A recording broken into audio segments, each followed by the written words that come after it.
Good morning and welcome back to Bowl TV on Extra Frame for the 2016 United States Bowling Congress Queens. I'm Aaron Smith alongside Emil Williams Jr., Matt Cannizzaro, and Jason Thomas here at the Orleans Bowling Center.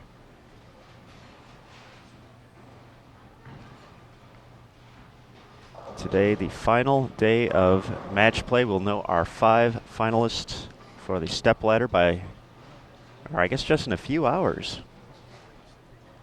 So we're certainly looking forward to that. Of course, the 4-player shootout at the end of the day. 3 players will make it, or 4 players will make it, 3 will advance. And of course, we'll have our top overall seeds determined by then as well. So a lot of excitement here. 3 game matches, a total pinfall determining who makes it to the next round. Our feature matches to start. You have on 29 and 30, Bernice Lim taking on 2013 champ Diana Zavilova. And over on 25 and 26, Robin Renslow taking on Sin Lee Jane.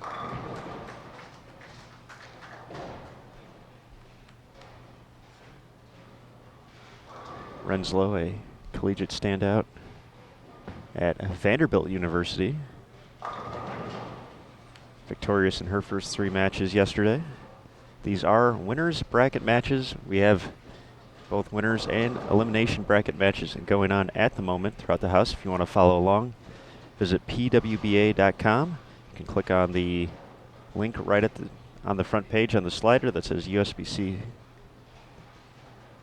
Queens coverage. Follow live scoring, see the bracket, see who's on what lanes.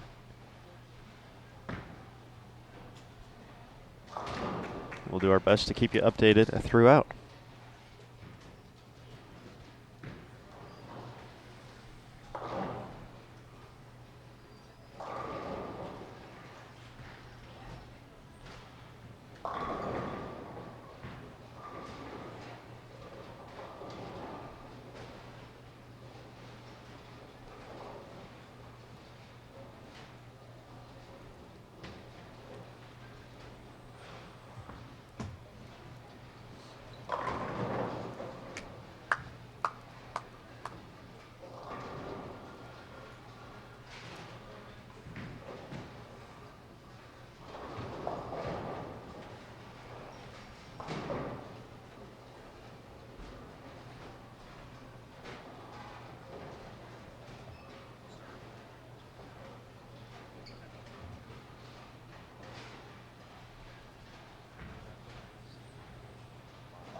Nice conversion of the washout by Renslow, but finds herself down early as Sin Lee Jane is struck on the first 3. We'll go ahead and take a look at our other feature match.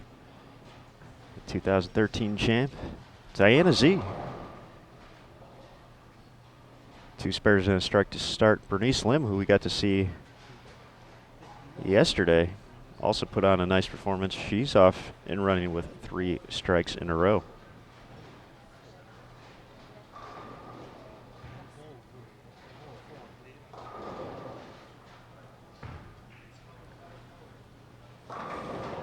Lim in the 4th.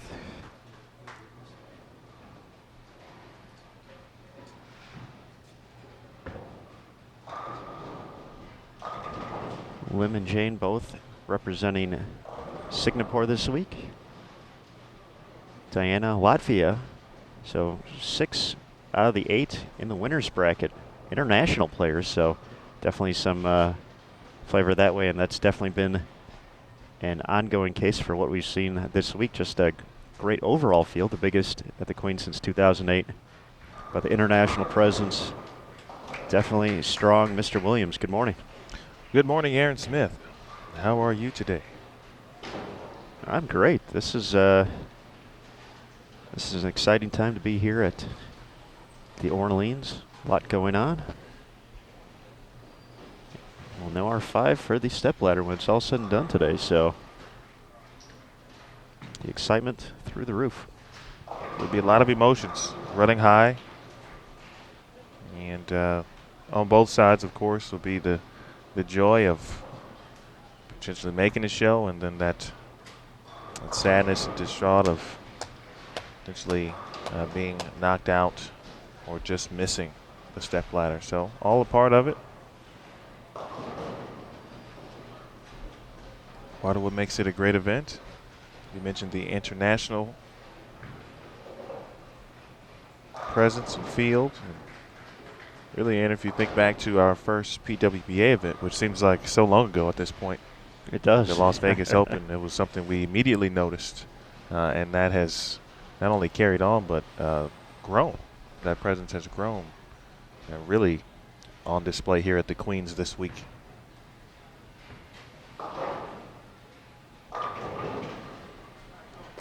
Open for Zavilova in the 5th frame, so she's going to find herself down here halfway through the match.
Oh, Bernice Lim off to a great start. First 4, 9 spare. Let's take you to Robin Renslow, Sinley Jane,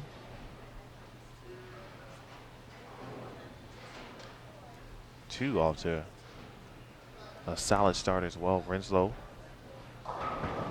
before some good reaction. This came off a strike on the right lane.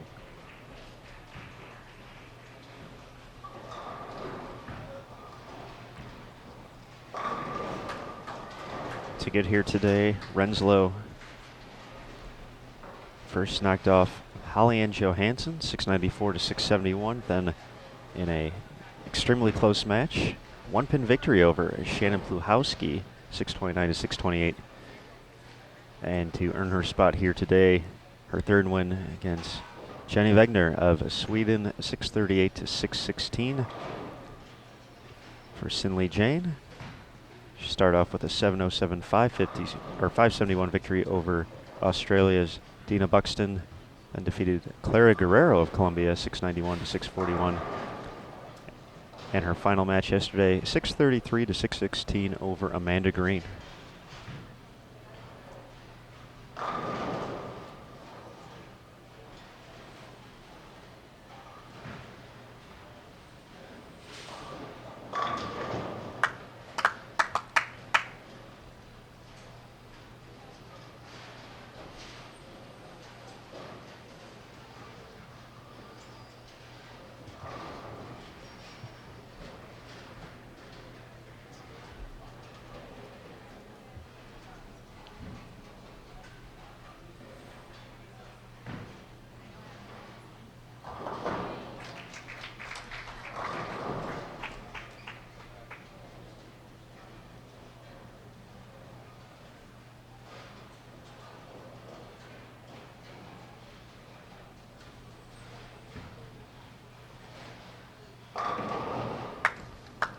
Firing out of the gates.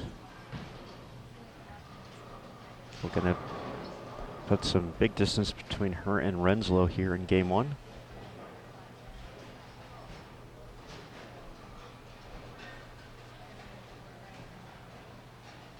Diana Z finds herself in a slightly similar territory as Renslow at the moment.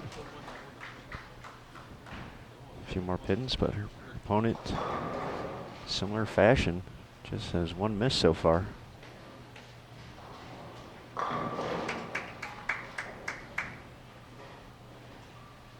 Delivers in the seventh.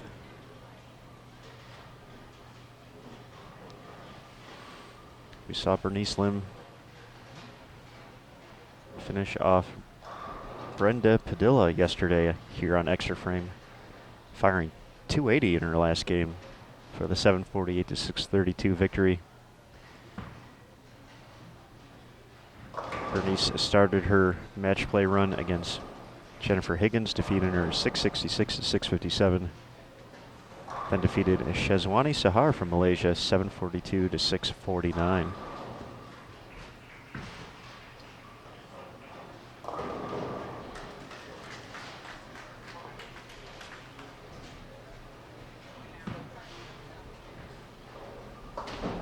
You know, Aaron, all week long we've talked about getting off to a good start in a three-game match situation. If you can do that, it certainly bodes well. Your chances increase, in my opinion, especially if you can create some serious distance in between. We've seen a few games of 250 or more in game number one, and generally will hold on with that extra cushion for a victory. But of course, things can change quickly in a three-game match. But the best thing you can do is get off to the best start possible. And that was one of the keys for our leader from qualifying, Birgit Popler from Germany. She was able to get out of the gate strong, and then after averaging more than 240 for the week, she just wasn't striking as much as she had been, and ran into some transition, and had luckily built up enough of a lead to hold off the competition, because two of those matches there were opportunities for her opponents with strikes in the 9th and 10th frame of the third game to actually shut her out in 2 of the rounds. So the first miscue from Lim taking place in frame 8.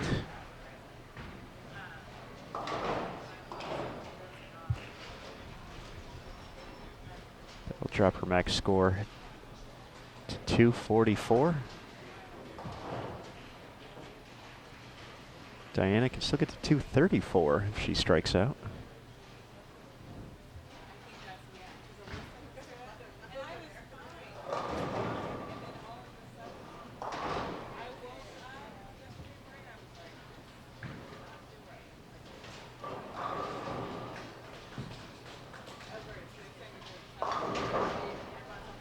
Tell from the body language, didn't like that one whatsoever.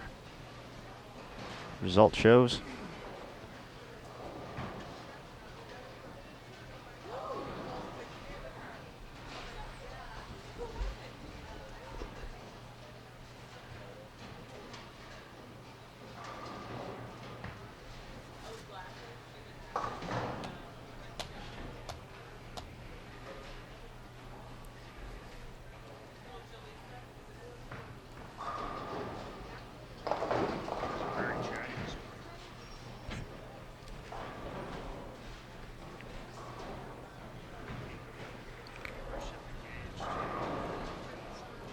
Chris Barnes in front of us, having a minor convo as he works hard.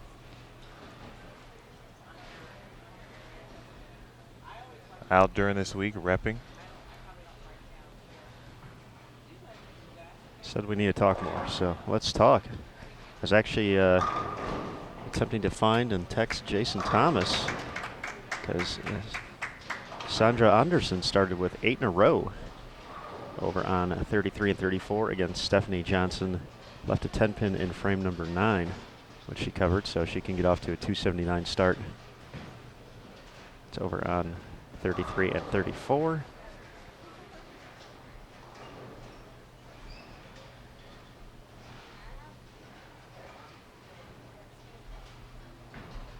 Take a look at Robin Renslow. And slow start here. She's thrown some good shots the last times out. She will get the carry there. Last couple of frames, about 7-pin, 10-pin, and now a trip 4. So getting closer, inching closer to the right reaction she's looking for. Can still get to 188 this game with a big 10th. But a few miscues and yeah, just not striking too much here.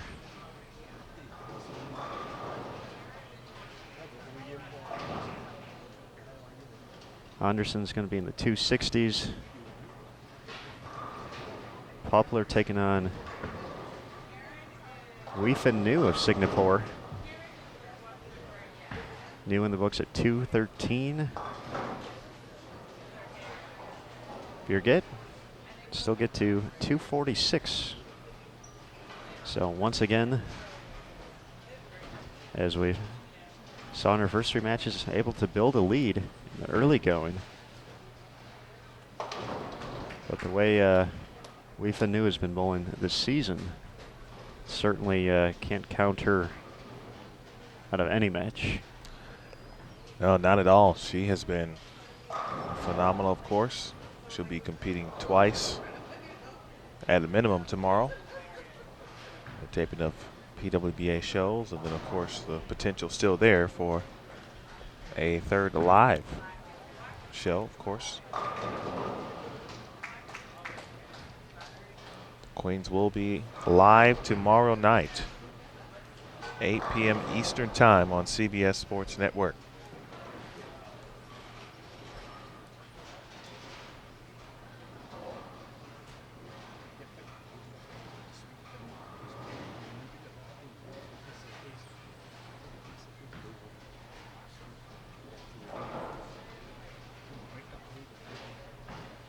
See the style of Sin Lee Jane. She has been solid throughout. Here at game number 1 in winners bracket matches. I'm honestly not sure if she's run across her extra frame pairs yet, so this is I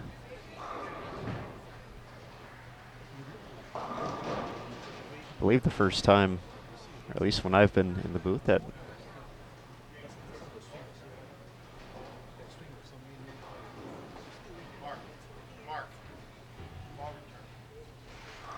we've got to see her, and yes, very impressive. Same thing with what we had with Bernice Lim yesterday. Her performance against Brenda Padilla. Total of 16 players left in the field who have the opportunity to take home the $20,000 top prize and coveted tiara, along with the first major title of the 2016 PWBA Tour season. Speaking of Bernice Lim, 224 in the opener.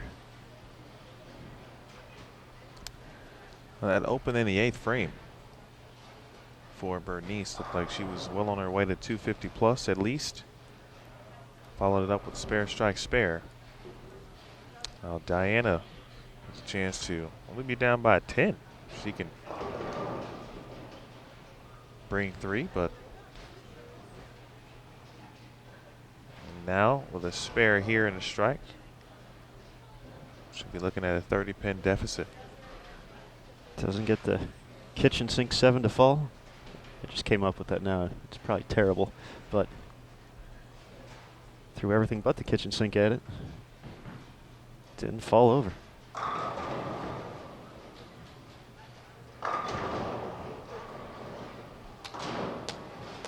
.268 to 179 advantage. Sandra Anderson over Stephanie Johnson. Birgit Popler 235 to Weifen News 213.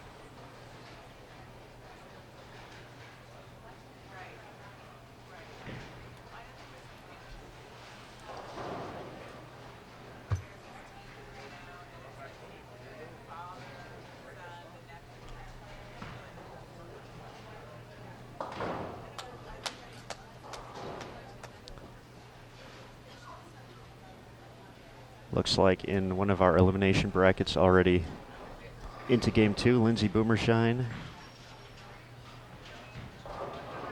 taking on Jennifer Higgins.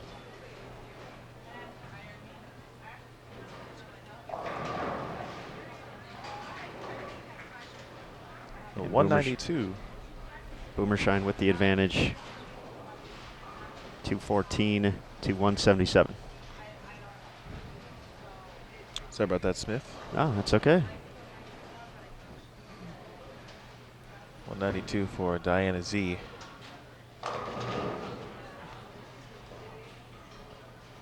Zavyalova.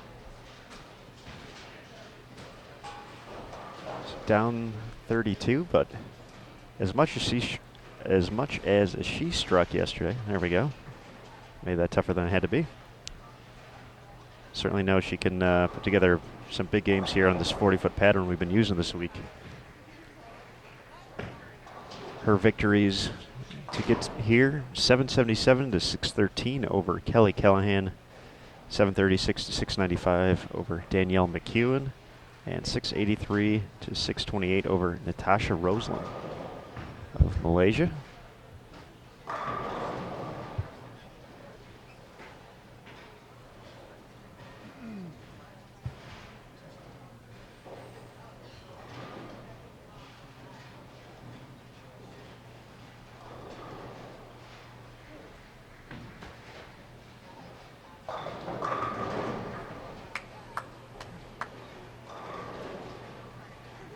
Sinley Jane on cruise control here in the early going of our opening rounds today here at the 2016 USBC Queens.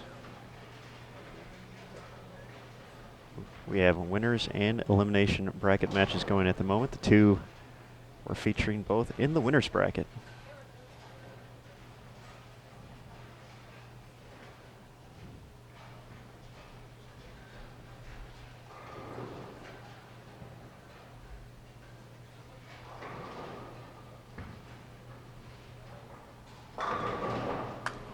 Sinley Jane looking to stay there, making fantastic shots here in the early going. 247 out of the gates.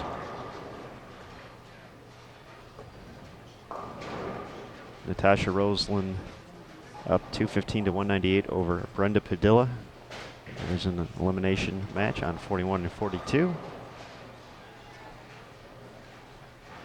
Holy cow. Danielle McEwen and Rosia Restrepo out firing. Restrepo with the early advantage, 246 to 242. Nice shot there by Robin. And Kelly Kulik, 225 to 180 advantage over Indonesia's Tanya Rumpemper.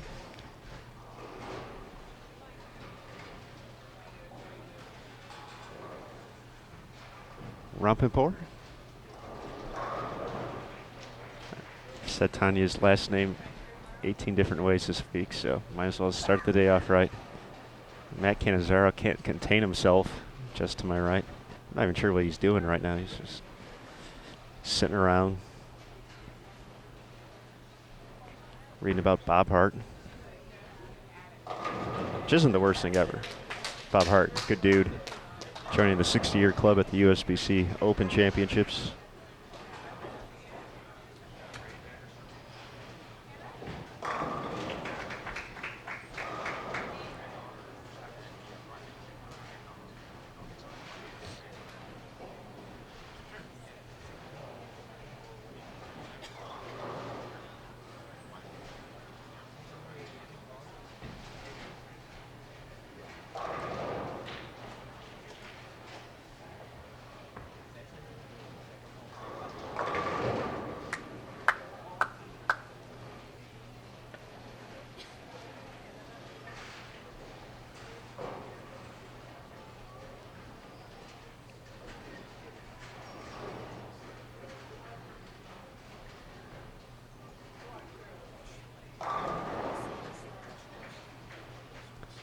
Once again, Sinley Jane just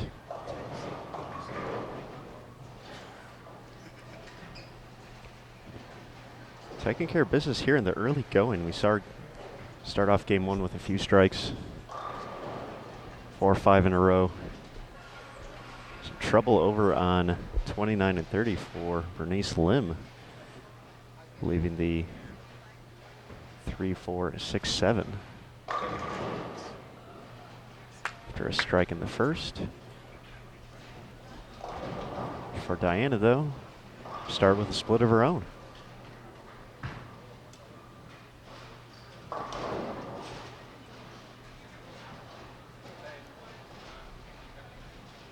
Slow start to this match in particular here, game 2. Of course, on 25 and 26. Robin Renslow seems to have the reaction, now the ball reaction coming to her. And again, sometimes it does take a little while to get the reaction that you're looking for just out the gate. Some people have it, and sometimes it just doesn't work out that way. We saw a little bit of that yesterday, and but you still have to keep an eye on your opponent when they do start slow. But once they get it, generally they don't lose it. After that, it's a battle from that point on. Yeah, that's definitely the biggest thing we're seeing out here is it's definitely, these are top competitors in the world. Execution normally not in question. It's just finding the right look against the invisible opponent. Indeed, I thought that was a good shot from Robin. I'm willing to bet she did too. She left the 2-8 back over to Diana.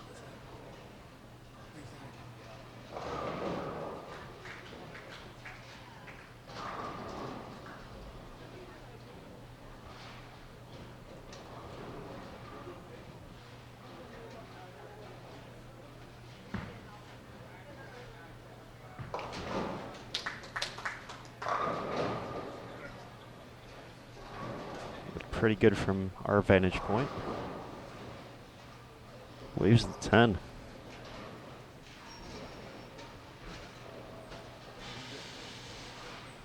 Sandra Andersson from Sweden. Once again, starting with a couple of strikes in a row. Had the front 8 in game 1. Front 4 at the moment. She's looking for 5. You'll actually see her ball travel down the lane in a moment.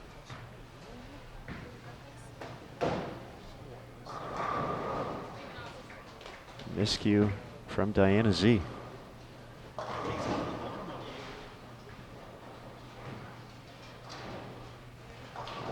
Another 4-pin for Robin. 2-time first-team All-American at Vanderbilt University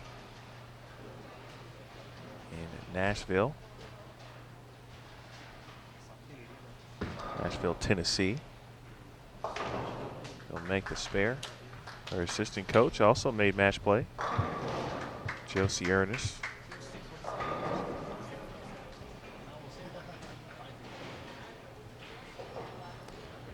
You can check out a 10th frame recap of Robin's match against Shannon Bluchowski on the PWBA Facebook page. Jason Thomas catching some of the action.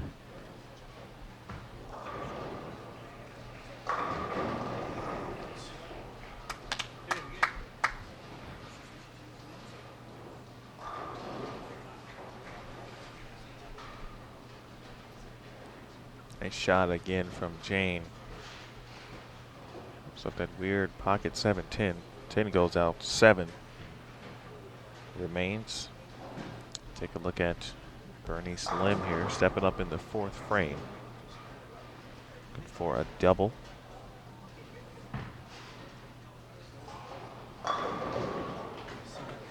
Nice bounce back after the split on that lane in frame 2.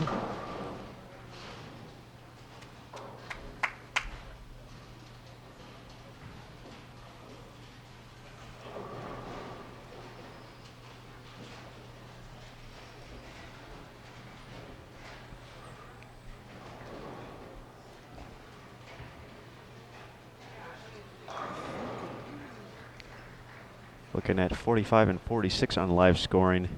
Completely different tale in the Rocio Restrepo Danielle McCune match in game 2. Which both shot 240s to kick things off. Rocio 3 opens through 5 frames. McCune a spare in the first and has rattled off 5 consecutive strikes.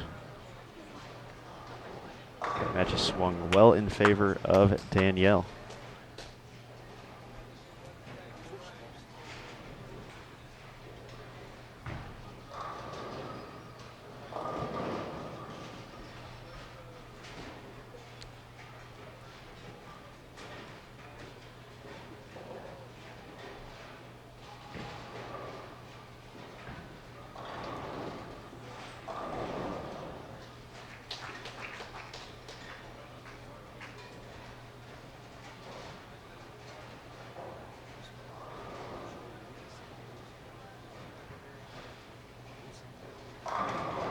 Lindsay Boomershine also off to a very strong start against, pair to our left. Robin Renslow throwing sticks. Some struggles for Jen Higgins on 49 and 50, and Lindsay Boomershine building a very big lead as they hit the home stretch at game number 2. There's already a 37 pin advantage to Boomershine heading into game 2. She's added another 40 plus onto that.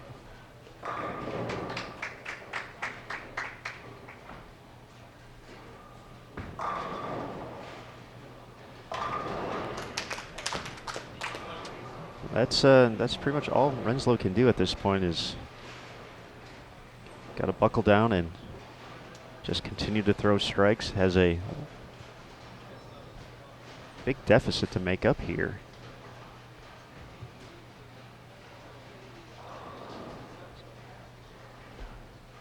So we'll see if Sinley Jane gives her any opportunities to cut into that lead. She's been rock steady so far. That runs a little high, leaves the 4 in the 7th.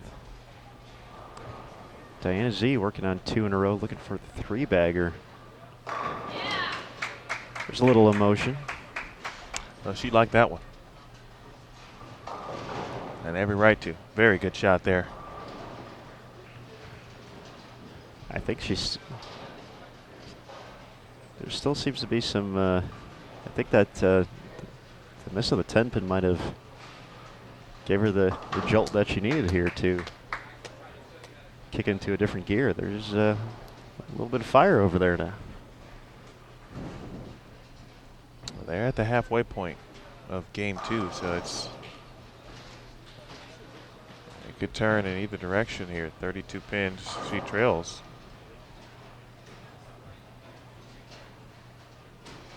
And Ho-Hum on 33 and 34s. Anderson, Wow. 7 in a row once again. She has come out and talk about getting an early lead. Yeah, Stephanie had a split in the 8th frame, could still get into the 240s, but is losing ground shooting 240 this game, it looks like. Indeed, and folks, if you had a chance to read the recap from yesterday's match play portion, you'll learn about Stephanie Johnson and her day. She started the day with a roll-off, match play that is. Then had a match that at one point she seemed to have control of against Emily Fagan. Emily came out the 3rd game with a front 6 and made that one a little closer. As we see Renslow here, and another one. Great shot. All of a sudden, Robin now with a 3-bagger.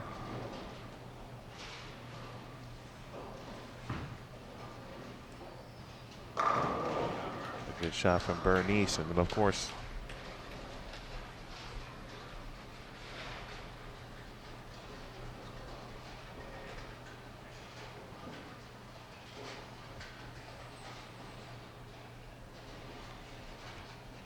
Of course, Stephanie then had to double and get 9 to defeat Kelly Kulick by 1 pin in the match.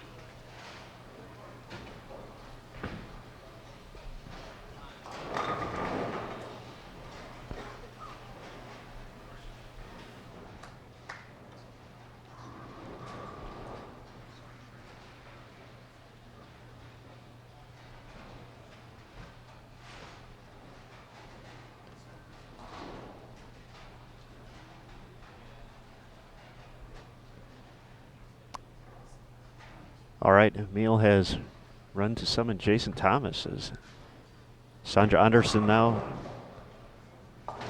has the front 9 against Stephanie Johnson, so her 10th frame coming up. We'll let you know how that plays out. 4-pin from Zavilova.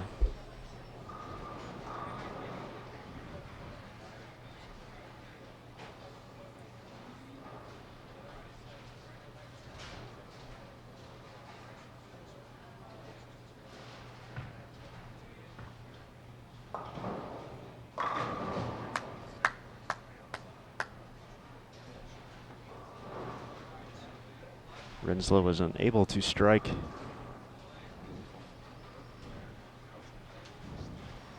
in the 9th frame. She can still get to 236 this game. Sinley Jane has the opportunity, though, to throw a double, be back in the 240s once again, and extend that lead.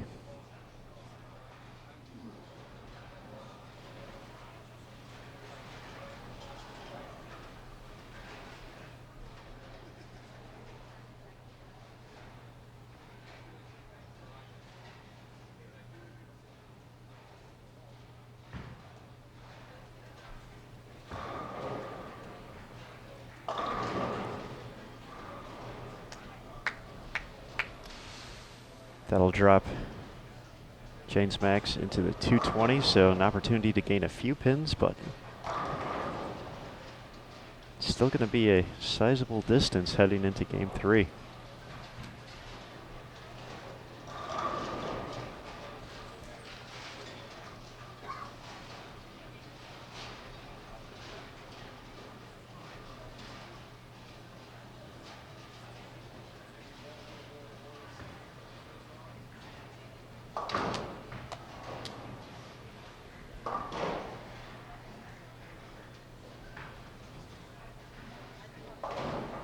It will be a great month of May for Sin Lee if she can make the Queen's stepladder and certainly come away with the victory. Earlier in the month, she captured her first Malaysian Open International Bowling Championship title.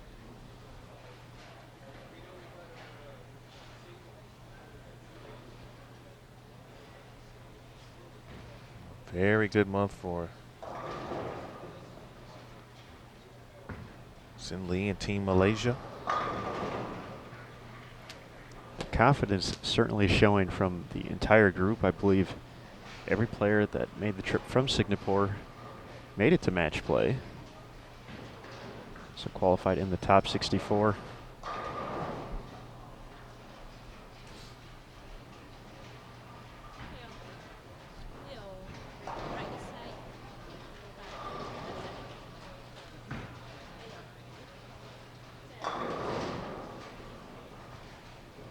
Sandra's run at perfection ends with a 7-pin.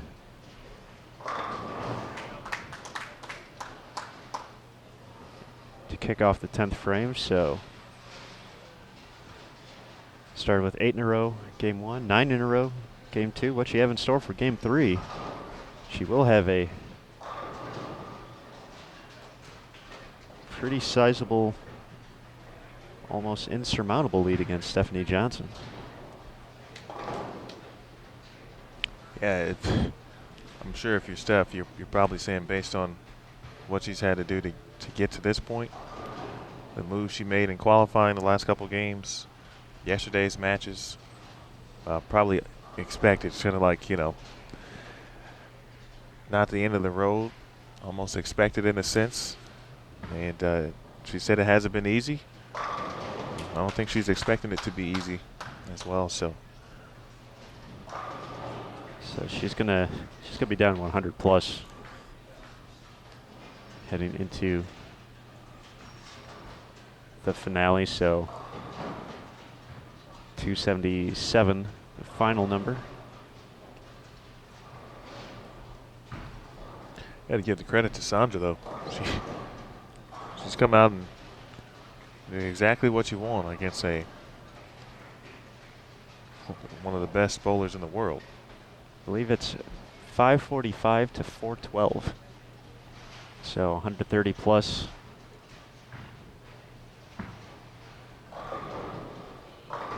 So for Stephanie, looks like she's gonna have a little bit longer road, unless something crazy happens over on 33 and 34. Other matches making it into Game 3. Lindsay Boomershine up 430 to 359 over Jen Higgins with 1 to go.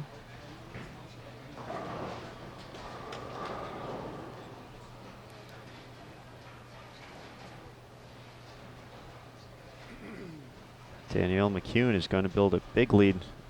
Struggles continue for Rocio in Game 2. After 246 in the opener, most she can get to is 166. McCune already in the books at 235. So that's going to be a big swing.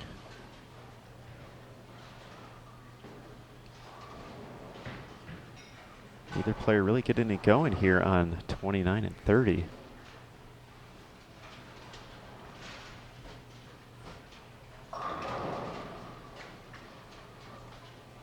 Just kind of fill in frames and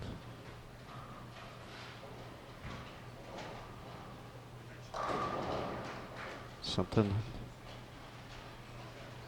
just not right to start. Something in that initial motion to the line. Luckily, this isn't football, so that's okay.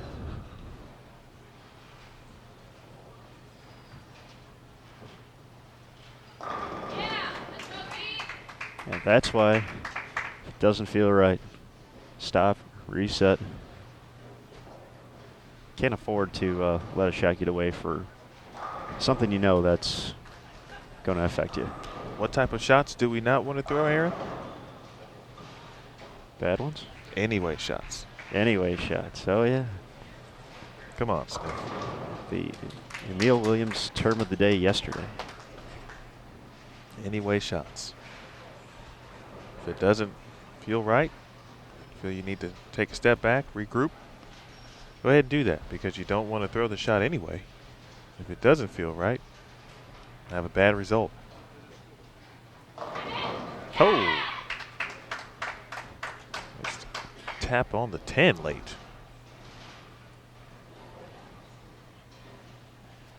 That's all you need sometime. Just a little bit. So Diana can get to 214. So she would gain a little bit on Bernice Lim. Lim can still get to 212, but that would require a double of her own.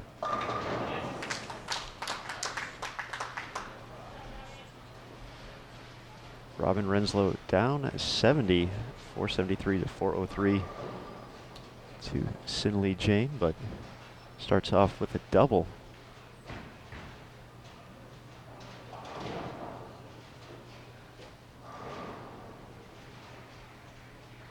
We'll watch the conclusion of Game 2 here on 29 and 31st. Once again, these are winners bracket matches.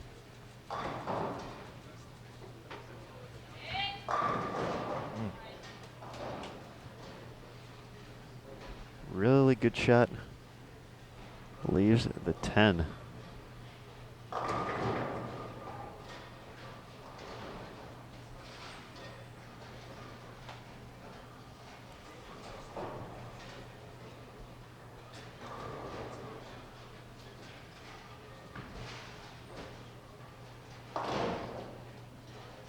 Covers the spare for 203. She'll be at 395 for 2 games.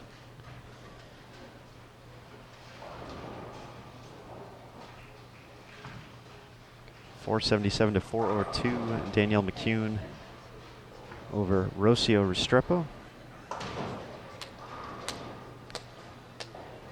Our top seed, Birgit Poplar from Germany, 4 of 41. Wei Fin Nu of Singapore, a 427. Match on 37 and 38.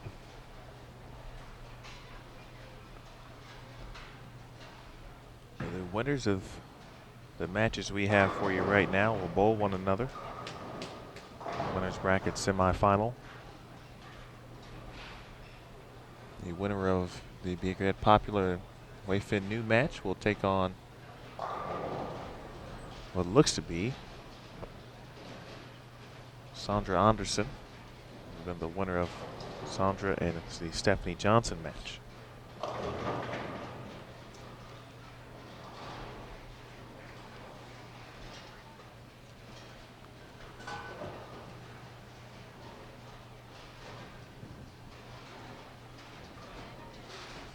So if Bernice can double here, she'll add on to that 32 pin advantage. Spare here, it'll still be 30 plus. That shot left.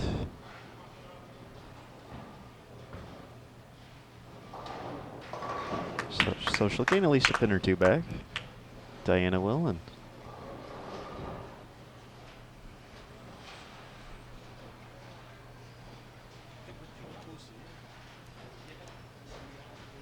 in an opposite fashion of what we've seen, Sin Lee Jane 3 spares instead of 3 strikes to start off game number 3.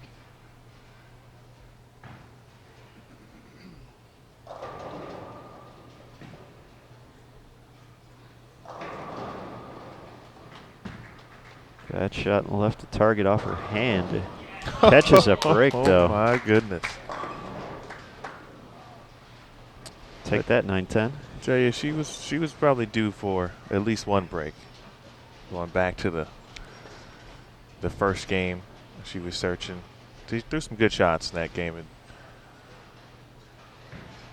sometimes you don't get rewarded early. Well, look now, though. I mean, it's still early in game 3, but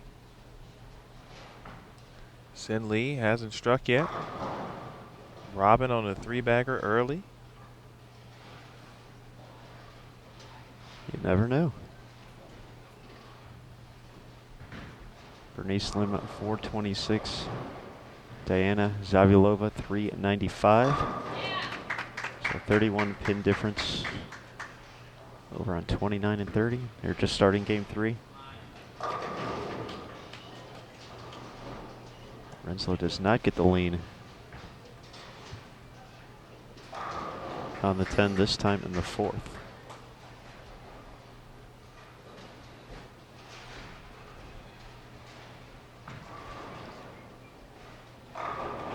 Very close match between Brenda Padilla and Natasha Roseland in the elimination bracket. Padilla with a 424, 423 edge heading into the finale.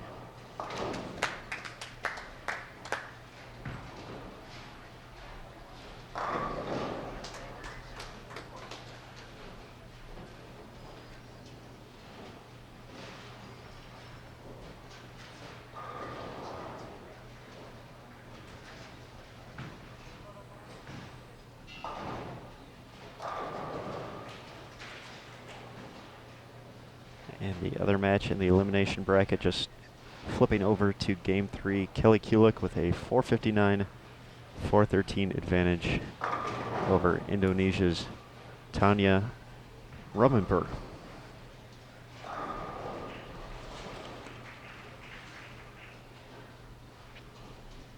And what? 7-10 just happened on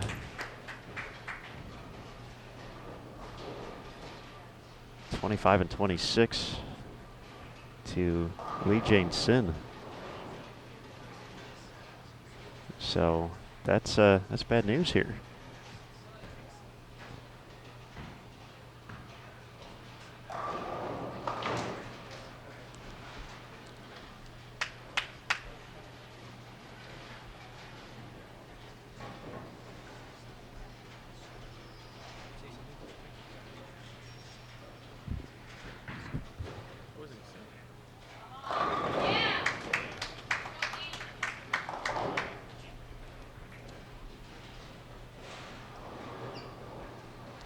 Now with that 7-10,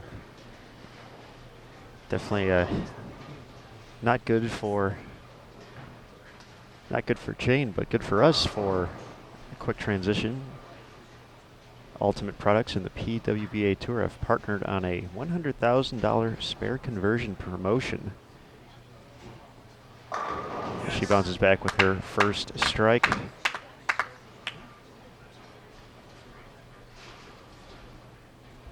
So the first player to convert the nearly impossible 7-10 split during a televised stepladder final will earn a $100,000 bonus, courtesy of Ultimate Bowling Products. So a little extra bonus if you happen to catch that bad break in the stepladders. Wow, that didn't mean for that to happen all around now. Goodness.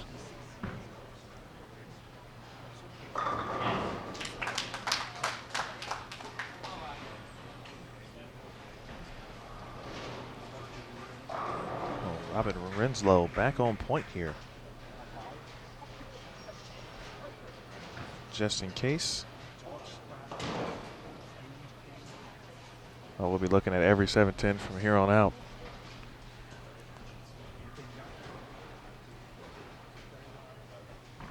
So we had Dave Cost on yesterday with Ultimate Products, their VP of Sales and Marketing. So he was on with Matt Kenazar. They chatted a little bit about that yesterday.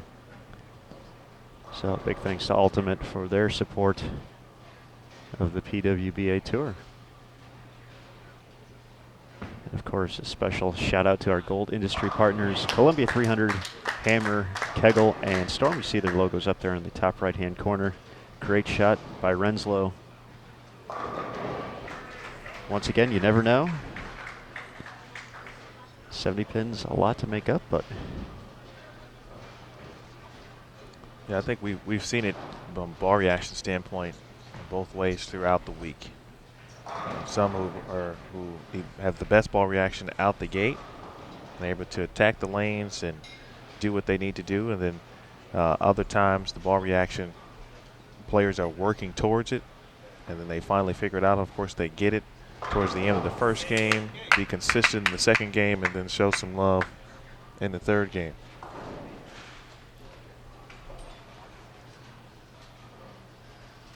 So I think it's kind of been the same here in this particular match. It was Sinley Jane to come out, had great ball reaction to start, got off to a great start, of course. Robin trying to figure it out. You see it slowly come to her second game. Both players pretty consistent and even, and all of a sudden Robin now starts, front three spare double. You saw Sinley Jane leave a couple single pins, then a pocket 7-10. Now she's trying to get back in the groove a little bit. that makes up for the 7-10 very quickly there. Labels the next three shots. I think she made a subtle move, but again, she's well in the know about the look Robin Renslow now has. Having an understanding, hey, if, I can't afford to not fill frames, but strike at this point, because again, you don't know, and that's the intrigue of 3-game matches.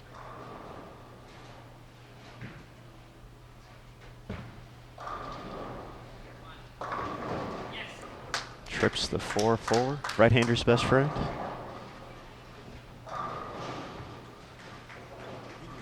And at this point, you almost feel like it's must-strike territory.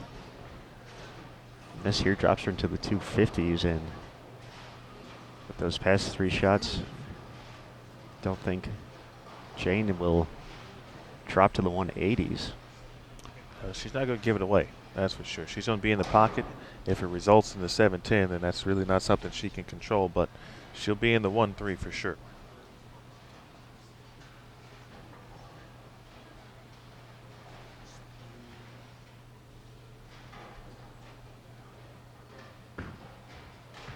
It's got to push a little. High flush. Oh, Miss Renslow.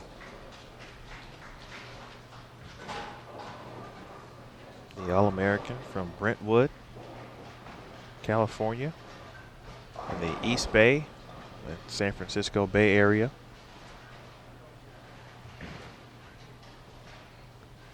Some trouble for Zavilova after the 7-10 of hers in the third.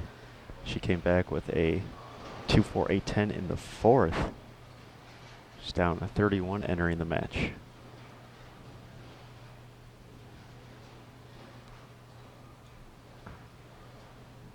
It's going to be there.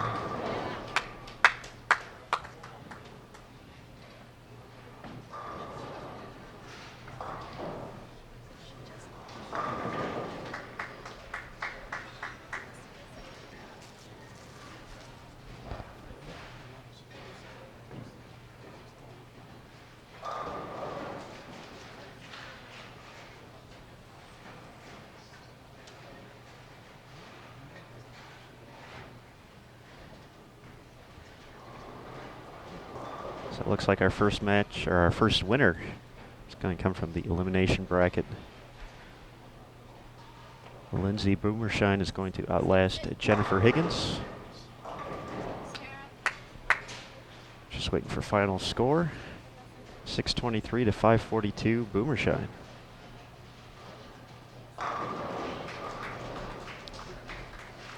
Got two really good young competitors here, Aaron.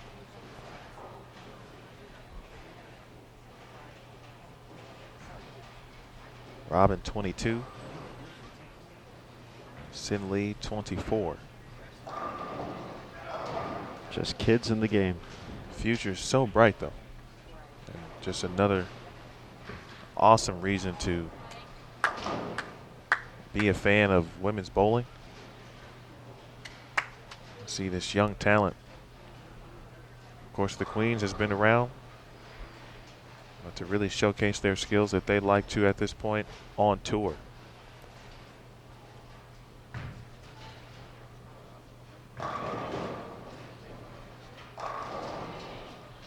Quick shots over to Bernice Lim. We'll take you back now to Renslow. She can strike out 279 to get to 682.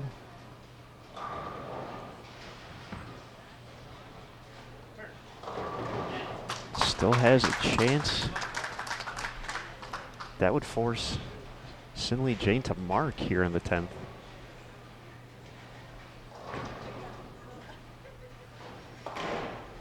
Strike spare would be 213. That would put her at 486. So count of the essence as well.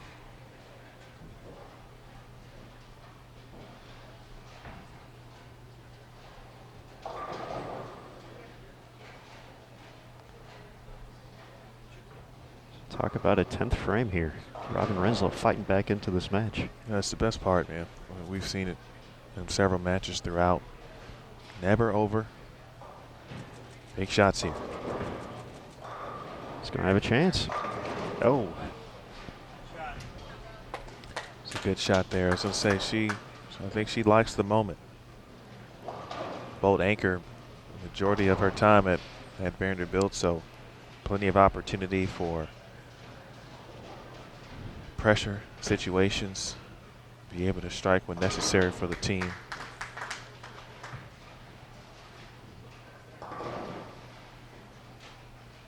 That's when you come back and say, boy, can I have that one back just one more time? Let me just have that one. Absolutely. That was a fantastic run. So Sinley Jane just going to need some count here to officially wrap it up.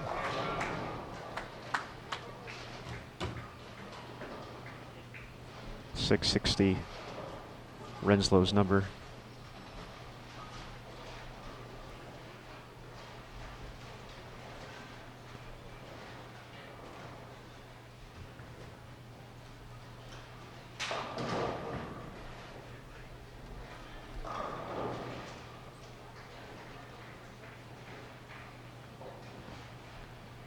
That's going to be plenty. Impressive performance from our Singapore's Sinley Jane as she advances against Robin Renslow into the Final Four, one win away from earning a spot in the televised step ladder finals.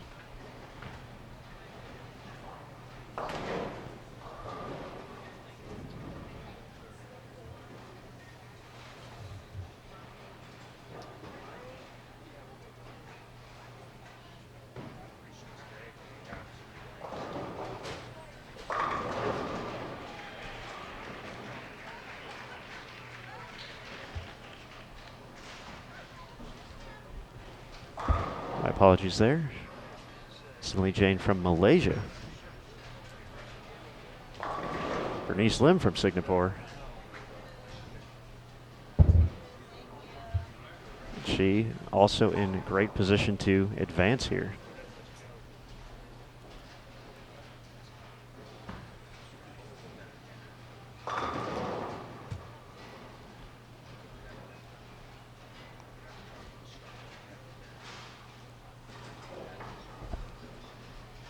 Not sure how many events Team Malaysia will bowl on tour. We've seen Team Singapore. Folks, really just an idea, give you a sense of those particular countries as well as others, including the United States, the youth really starting to come alive here on the women's side. You'll see that throughout the PWBA Tour for the rest of the season.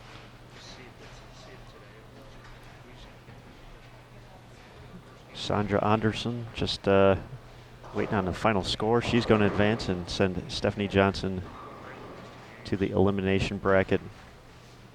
Looks like 7:59 to 6:13. So that means all the players left in the winner's bracket are international standouts. So our top two seeds will be looking to take home the title to their respective country. We don't know what countries yet, but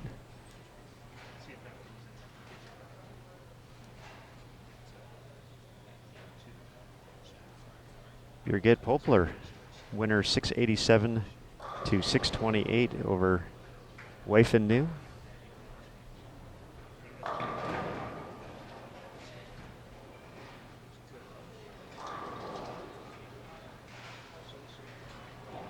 Still undecided, Padilla versus Roseland.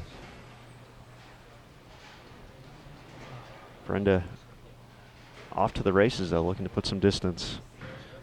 After sparing the first, she has thrown 6 in a row, but it looks like she had a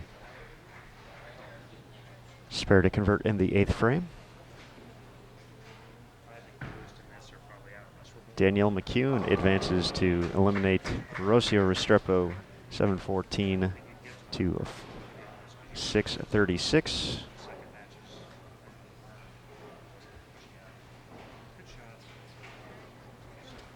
Kelly Kulik also in pretty good shape.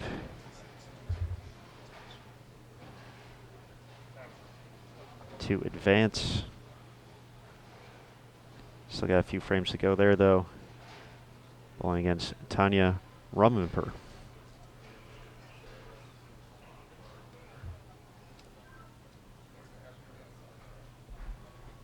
So we have Malaysia, Singapore, Sweden, and Germany represented in our final 4.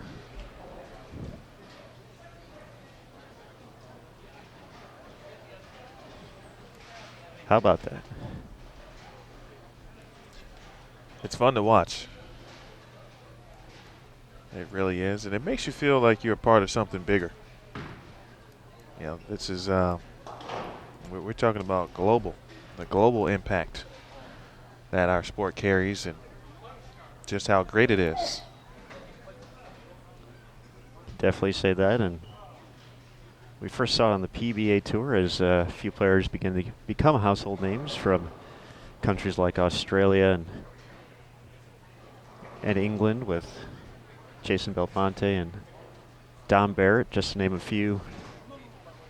But yes, it's certainly been much bigger than that for a long time, and finally getting the showcase opportunities like what we have here today.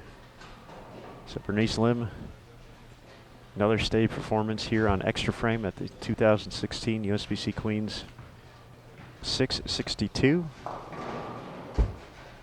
In her victory over 2013 champ Diana Zavilova.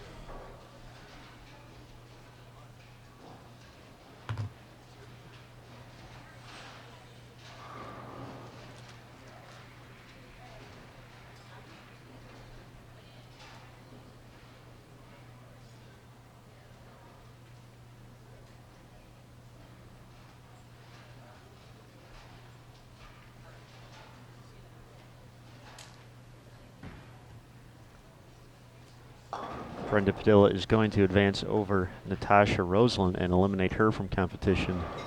Just a matter of final score. Big final game from Brenda after that match was just a one-pin difference heading in. 662-551. Bernice Lim over Diana Z.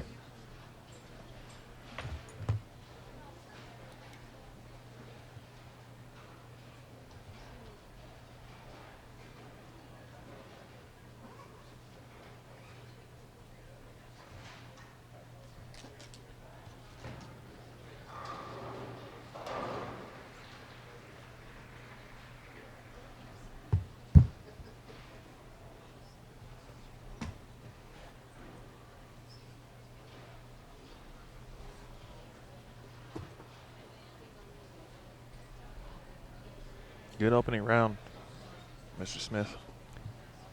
Absolutely. We saw some very consistent performances from our two winners. Just cool, calm, and collected. Robin Renslow, Brentwood, California. Collegiate standout at Vanderbilt. Put on a furious effort in that final game.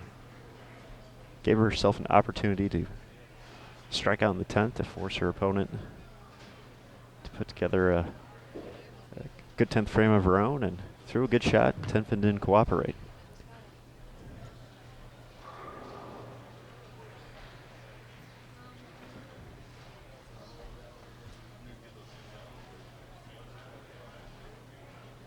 So we'll have a brief intermission. We'll keep the cameras rolling, though. We're going to move them around as we'll get some new featured pairs in for our next matches. That is the semifinals of the winner's bracket, if you will.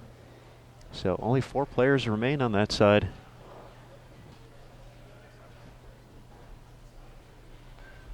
And a total of 12 in the tournament. Of those 4, 2 of them will earn a spot in the televised finals tomorrow, live on CBS Sports Network. But all 4 of our winners in this opening round will have the opportunity to, even if they happen to lose this next match, they're automatically seeded into the final round shootout, where 4 players will take to the lanes. 3 of them will advance. So Kelly Kulik delivered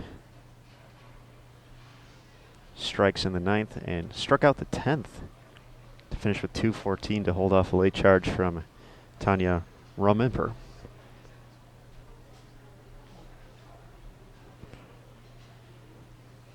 So she will advance as well. But I think that does it for the opening round here. We're going to, as we mentioned, get adjusted for the next round coming up. We're leaving the cameras running, though.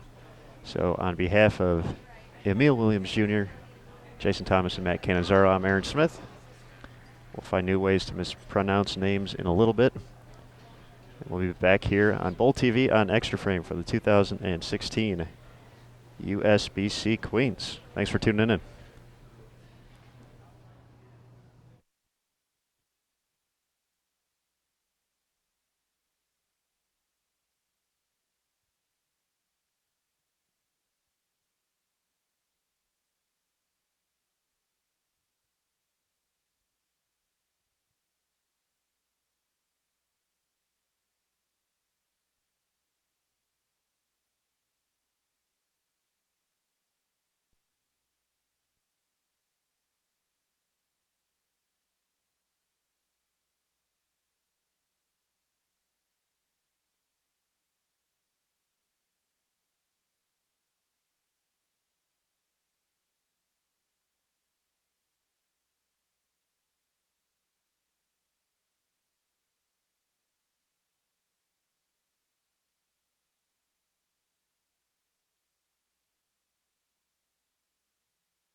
All right, folks, welcome back. The 2016 USBC Queens.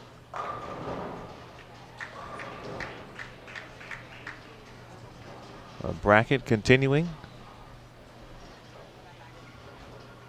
Double elimination match play. We've got winners bracket matches and elimination matches ongoing. In front of us now, Birgit Popular, the top seed in the tournament. She is taking on Sandra Anderson.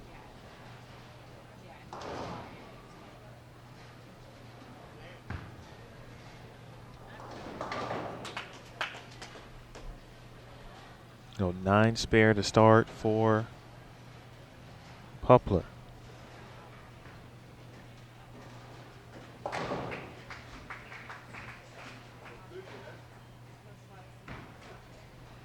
Anderson is the 61st seed. Sneaking into the match play cut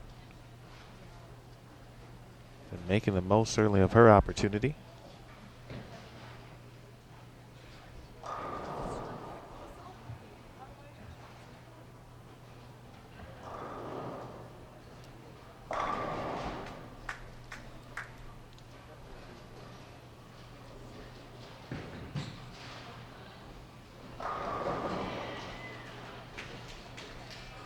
And our other match,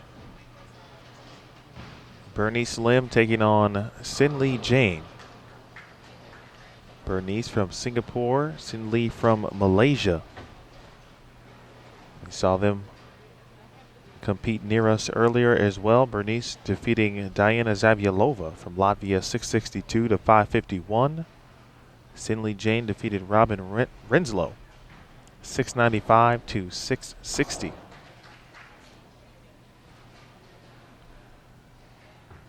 Of course, the top seed defeated Wei Fin Nu 687 to 628. And Sandra Anderson, phenomenal first round, defeating Stephanie Johnson 759 to 613.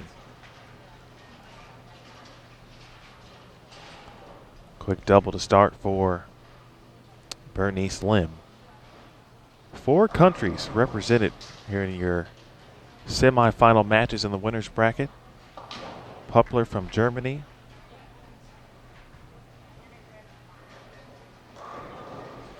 Anderson from Sweden. Sin Lee Jane, who you're watching now, from Malaysia, and Bernice Lim from Singapore.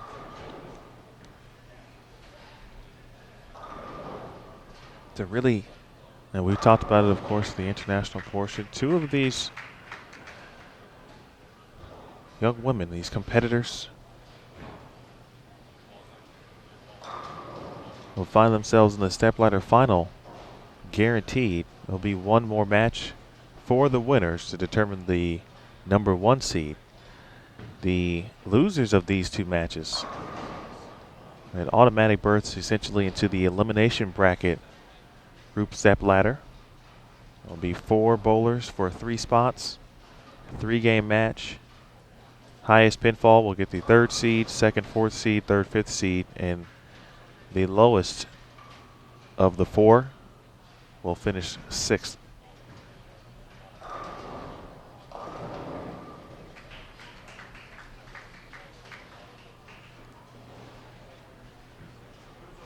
If you have followed us throughout, you know to check out pwba.com/live, where you can get all the live scoring you need.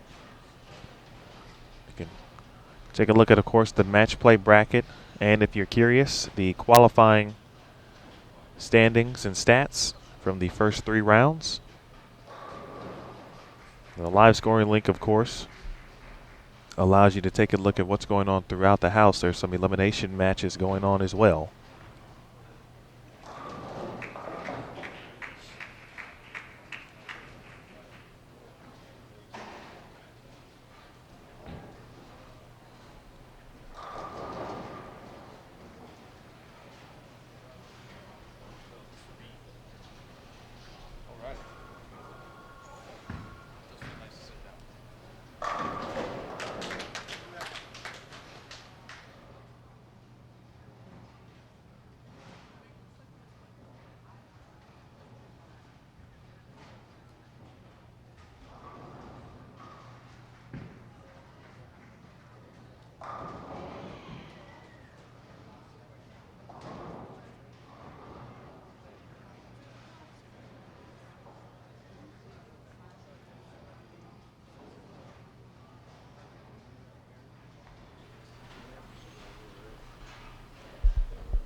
We'll see one shot here from Bernie Slim, and we'll turn our attentions to 27 and 28.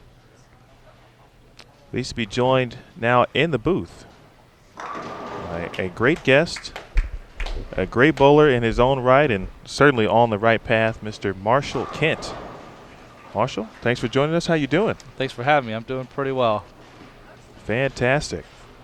Right now in front of us again, Bernie Slim and Sin Lee Jane. Here is the limb shot. That one looks a little left. She will leave the 3-6-10. We'll head over to Sandra Anderson.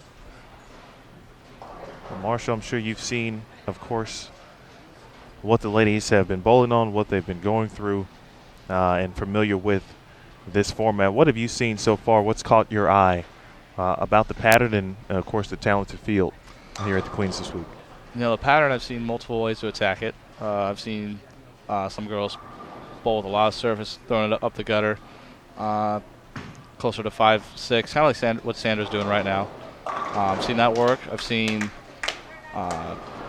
girls try to start about 10, 11, 12, getting their break point about 8, 9, just to the right of the rangefinder, and seen some play in between. And like I said, it just looks like there's multiple ways to attack this pattern, but it seems like the common denominator is getting it just to the right of the rangefinder, and probably just playing your A game, and scores are looking fairly high. So it seems like it's taking 7-0 plus to win most of the matches, although there have been a couple 16s that won, and it's just kind of the way this format works. You can shoot 540 and win, and shoot 730 and lose. So it just kind of depends on who you get at what time. Seen a lot of that, of course. Pair to pair can be different. Opponents, of course, 3-game matches never over, and we've seen that throughout. But important to get that big lead if you can. If you get off to a great start in the first game, build up enough cushion to allow you to withstand a run by an opponent. That always seems to help. Absolutely. It's always nice to get out of the gates hot, but even if you don't, you still got 2 more games after that. I've seen 70-pin leads come down to the 10th frame, and I've also seen, going into the 10th frame of a 1-pin match, and whoever shows up at the 10th wins and moves on. And like I said, just because you get out of the gates hot doesn't mean you can let off the gas. You still gotta keep going, and gotta get as much cushion as you can. Here's Poplar on 27, your tournament top seed, the leader since the second round of qualifying. Another good shot for her, Brigitte. She's been bowling phenomenal this week. There's no doubt about that. Took care of Wayfin New, 687 to 628 in the winner's bracket quarterfinal this morning. Her road began Thursday morning, of course. The win over Josie Ernest, 641 to 626. Then on to Missy Parkin, 648 to 617. And their final match yesterday was 644 to 609, a win over Katie Sutphin. So she has continued the great bowling and adjusting along the way. Didn't strike that much yesterday, but filled frames. Had some adversity in a couple of matches, but did what she had to do to come out victorious. And of course today, 687, and already off to a good start here. Absolutely. I think another thing we've seen this week too is the talent that we have internationally. You already see that the 4 bowlers left in the winners bracket are all international players, and we still have 6 remaining from the U.S., all in the contenders bracket. Like I said, just shows that bowlers around the world are getting better and better. Of course, you have bowled internationally. You've certainly bowled many events on behalf of Team USA and other events professionally. What's been the difference, or what have you seen in your travels that allows you to really say that, bowling obviously is such a global sport, but for those who don't know or who don't get an opportunity to see many international competitors like the field we have this week? Well, I think internationally they're getting more access to the technology that we have. They're building training centers all over the world. I know they're just putting up a big one in Hong Kong. While the Middle Eastern countries are starting to really invest into their international teams, and just the amount of technology and knowledge available out there right now is, and just how available it is, makes these international plays so much better, so much faster. And I remember there was an interview with Tiger Woods one time talking about how the young players are getting so much better, and he said, what contributes to that? And just he talked about how everyone has access to slow motion. They can work on their physical games much quicker.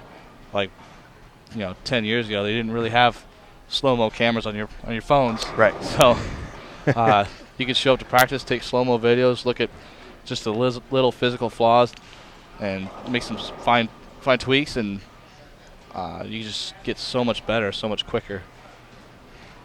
And with so much knowledge of lane play too, on top of that, it's kind of surreal how fast this game is advancing. Yeah, we have to, as bowlers, fans, we got to keep up with what's going on in our sport. It's fun to watch. It's been fun to watch the last week up until, of course, today, and it will be fun tomorrow when we'll have a live Queen show on CBS Sports Network, 8 p.m. Eastern, folks, again. We'll be taping 3 PWBA shows also tomorrow right here at the Orleans. I want to thank their staff and, of course, the Queen's tournament staff as well. Some other, again, elimination matches going on as we watch Burgett look for 5 in a row here. Kelly Kulik taking on Diana Zabyalova on lanes 43 and 44. Here is Poplar. That one a little high and lucky to drop the 7. She'll lead the 3-6-10. Danielle McEwen taking on Robin Renslow, Brenda Padilla, and Stephanie Johnson. And Lindsay Boomershine, after she defeated Jennifer Higgins, will take on Wei Fin New. So some key and interesting elimination bracket matches as well.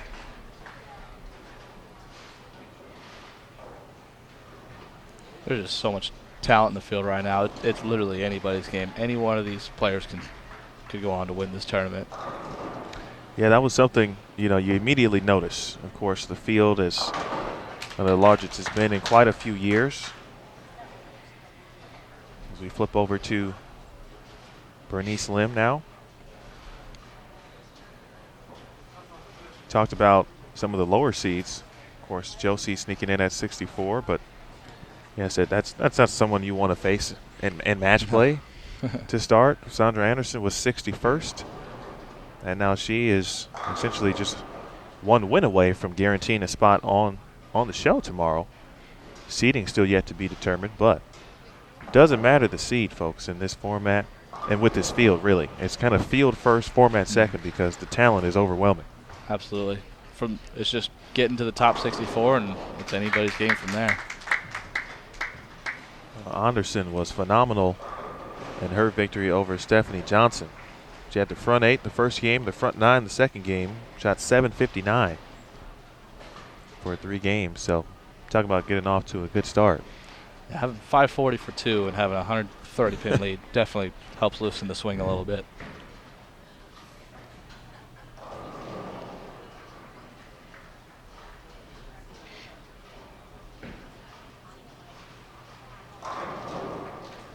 Just off to our right, the closest elimination match is Danielle McEwen and Robin Renslow.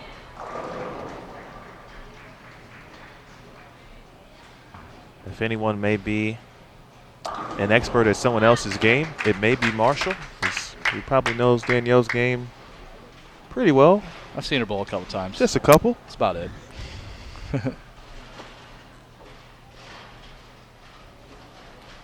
She might be the unluckiest bowler still remaining. She had a great match yesterday against Zabyalova, but a couple pocket 7-10s. Essentially dropped her from the winner's bracket. Yeah, back-to-back wasn't fun to watch. And in that game, 9 spare would have actually been acceptable, but she threw her great shots, and that's really all you can do sometimes is just put the ball there and hope that all 10 fall. And sometimes they just don't fall your way. Sin Lee Jane having some fun here. She's got 4 in a row. A good game to start both competitors. One run slightly high there, 3-6-10. Take a quick look at Poplar. It's been kind of fun to watch the transition as the matches go on. It seems like, for the most part, the misses at the beginning of the matches are all high, 3-6-10s, 3-6s, 4 pins. And then about halfway through game 2, there's a nice little hold spot that develops about 10-11. And then all of a sudden, the misses become 2 pins and 2 8s. And it almost becomes impossible to go high. It's pretty interesting to see. I've seen a lot of shots where off their hands, oh goodness, that's Brooklyn, and it just sits there and 10 backs like a champ.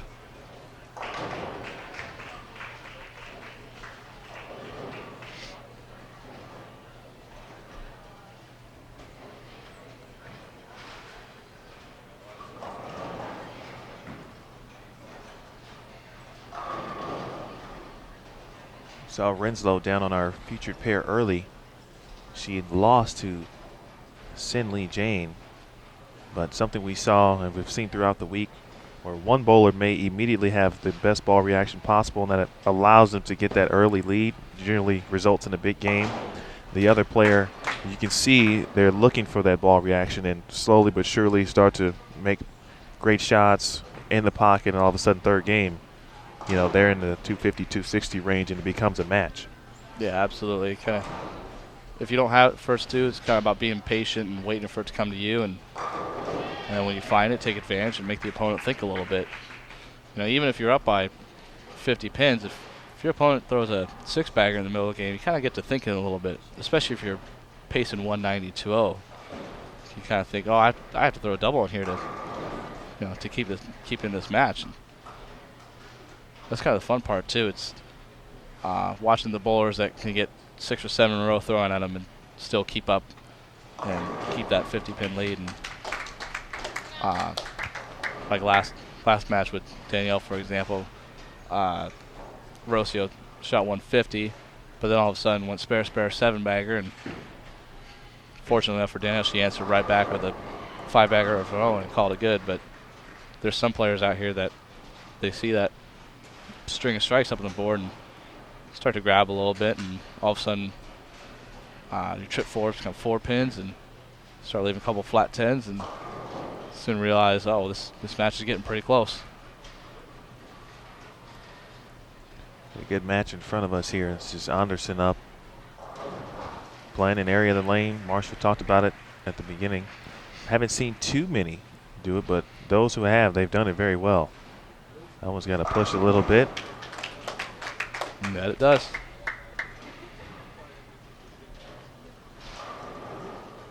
So she can max for 259. And at this point, although it's a different match, she might be stepping on the shell territory after the first 3 games in her last match.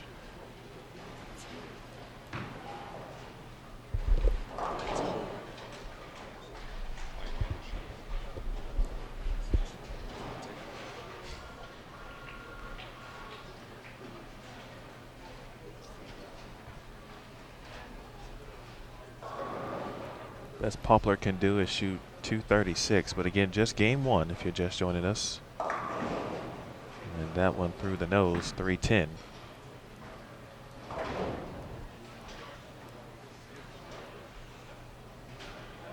So Berget can strike out, keep the deficit to a minimum. 10th frames are huge in this format. Whereas if you open 10th, all of a sudden your opponent doubles and is even with you instead of you doubling yourself and having a 30-pin lead. That 30 pins means a lot going into the next couple games. How important is it for your mental game to be strong? And match play in general, of course, but in the 3-game setting where you mentioned, of course, patience is really the premium. You just have to stay patient. How important is it to keep it together mentally? It's absolutely important, because if your opponent starts to see you, get a little upset or antsy, that they think that you're panicking and can step right on you and throw a double, and then to see you get a little upset again, and it's like sharks smelling blood in the water. So they get after it, and it could definitely make or break a match for you. That's for sure. A 9-pin for Birgit Poplar. We'll take a quick look over at Sinley Jane. She can shoot 247. 236 already on the board for Bernice Lim in the first open of the, or potential open, I beg your pardon, in the game for Sin Lee. And that's what I'm talking about, 10th frame. She could strike out and have an 11-pin lead, but now she's going to be down 20 going into the next game. Oh, Poplar with the spare.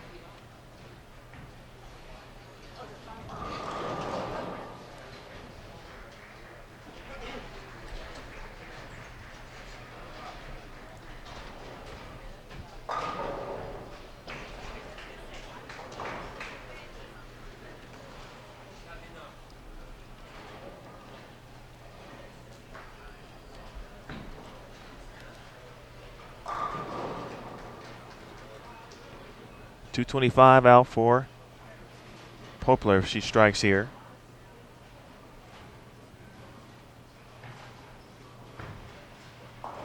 She will be down potentially 21. Add a few more to that, now make it 24. 222, 246.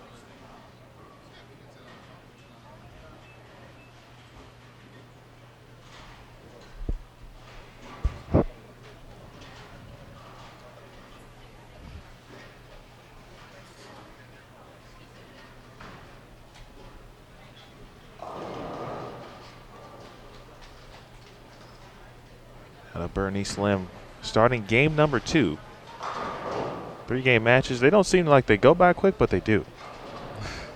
I can't imagine being in the bowler's shoes. It may feel like the opposite.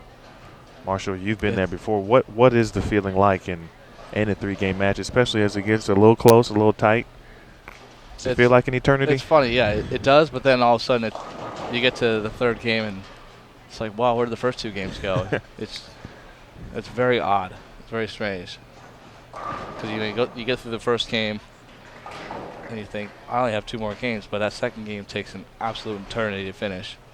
And then halfway through game 3, goes by quicker than you'd believe.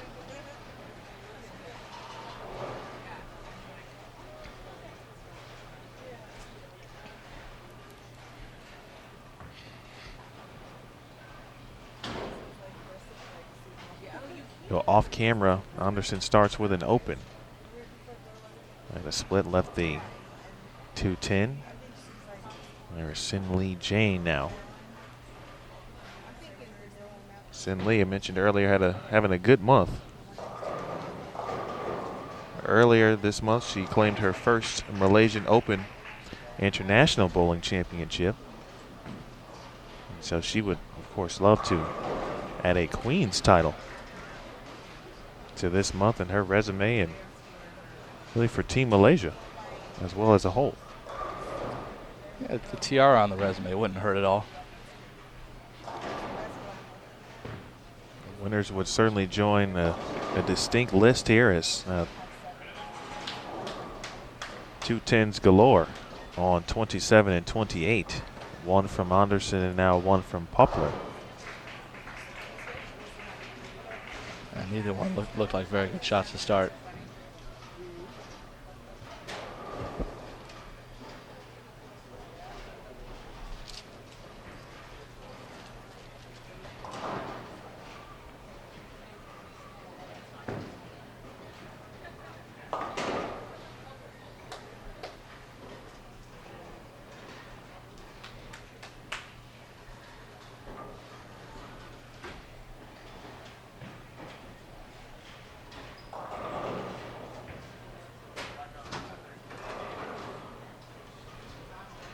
After 1 game, Danielle McCune holds a 17-pin advantage over Robin Renslow.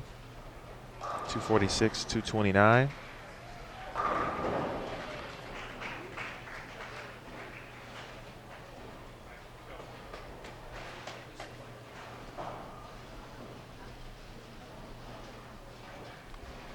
Looks like Brenda has a 29 pin advantage over Stephanie Johnson.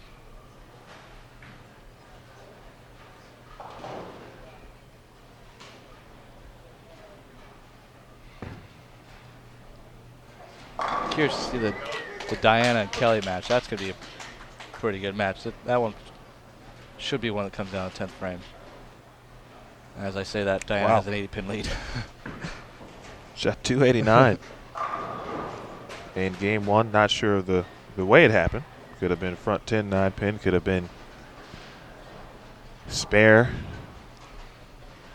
10 9.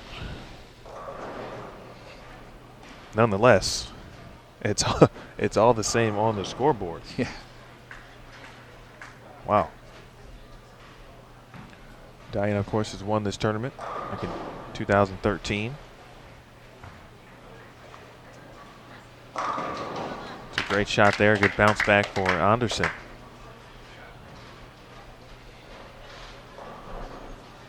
Between her and saw Stephanie Johnson play the lanes similar fashion yesterday.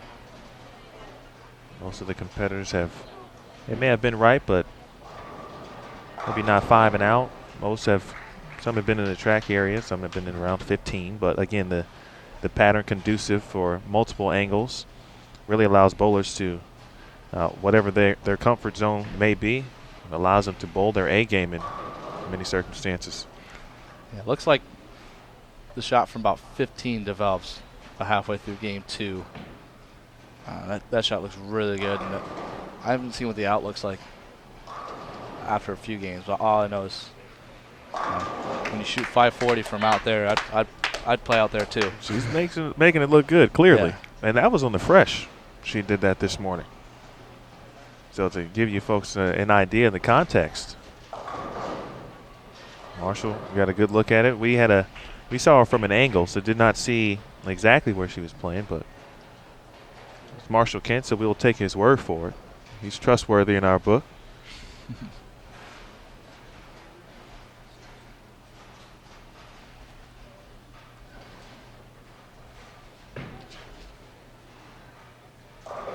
Either way, it doesn't matter where you're playing. It just looks like you have to just make solid shots and be able to repeat and make your spares. They're definitely a little more scoreable than other patterns, but they're by no means easy at all. So, like I said, it's just a matter of repeating shots. And that's a great point you mentioned. I think some may see the scores that they are high, certainly, but that doesn't mean that the pattern is the difficulty is not high. Essentially, Correct. You still have to execute, and I think because of the pattern allows bowlers to be comfortable, that puts an extra premium on execution because you can't give away frames at that point. Right. Well, Poplar now starting a little slow here. Chops to 310, or excuse me, to 3-6-10. Open in the third. When a match this close, those are spares you have to make. Can't give your opponent the extra 10, 11 pins, especially when you're down 20. Sinley Jane starting a little slow as well. Just one open through 3, but 4 pin. Meanwhile, Bernice Lim on a double on 32. Go back to Poplar. Watch her 4th frame shot here. Very good shot. Haven't seen her really deviate from her game plan throughout the tournament, of course. She had the 2nd highest qualifying total in Queens history at 36.01 for 15 games. 36.01. That's a lot of score. Very impressive. I don't care if scores are high or low. Averaging 240 is pretty solid. Not only that, but she's still in the winner's bracket this far. And that was one of the keys. And we talked to her, of course, after qualifying. And she said no matter what, certainly understood that if you're 30th, if you're 60th, or if you're first, match play begins a new day, a new tournament, essentially, and everything starts anew. Luckily for her, she has continued to bowl well, and that says a lot about not only her as a person, as a bowler, but you take a look at the scores, and no one wants to lose that first match, and she is 4-0 currently, actually winning 3 yesterday. She won 1 this morning, and now a win here would solidify a berth in the step ladder for tomorrow's TV show, against seeding pending. The best part about this portion of the tournament is double elimination, of course. The losers of these 2 matches are automatically seated in the elimination step ladder portion. So they will still have an opportunity to claim a berth in the step ladder final. That's just the winners here. The elimination match is ongoing. Losers there will be eliminated, and the winners will move on into that bracket we just talked about. It's got to be a good feeling to make it this far and know that even if you lose this one, you're still in the hunt for a show.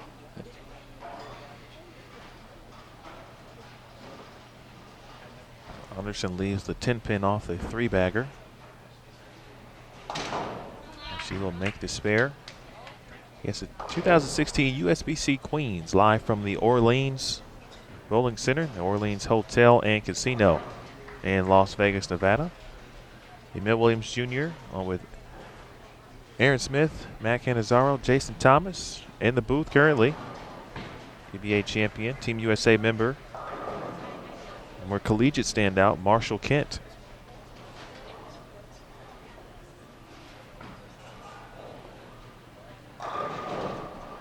Good shot on the right side there off camera from Danielle McEwen. Uh-oh.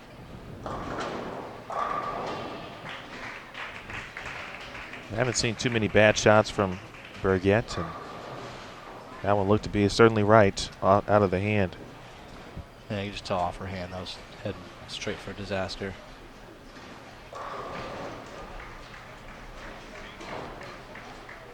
In our other winner semifinal bracket match, Cindy Jane taking on Bernice Lim. An elimination matches to our right, Diana Zabielova and Kelly Kulik. We missed them all there. That's huge. Brigette. So she loses some serious count there. Well, we've had a chance to watch Popular really, as I mentioned, all week. It's been on the feature pair a couple times. Had a couple matches yesterday. Had some adversity. Getting a little close in the third game. The opponents 2 times actually had a chance to shut her out, but could not make the shot in either the 9th or the 10th frame. But no real damage done, of course. And now, maybe that first real sign, she's already trailing in the match. She should bounce back here. A little break. It's good for the soul right there to, you don't throw it that well, of course, but 10 pins go down. Gives her a chance to just kind of regroup briefly. But the opponent, Sandra, she is, has come out and put people on notice. She's not playing around. No, that's for sure. And this is a key moment right here too. If you can get a double on the board after a mistake like that from your opponent, it's huge.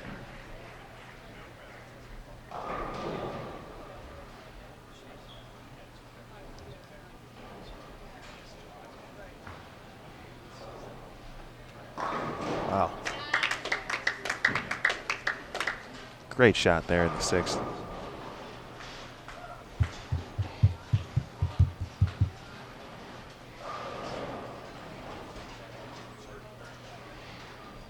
See Anderson one more time. Again, Sandra defeated Stephanie Johnson this morning. 7:59 to 6:13. She started here with 246. Bad shot in the first frame, but she has looked like herself since then.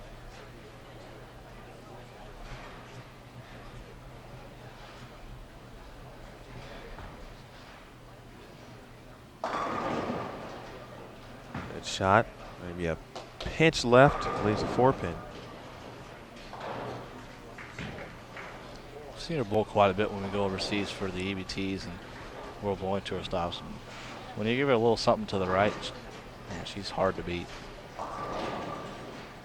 As you saw this morning, when she's an absolute monster set.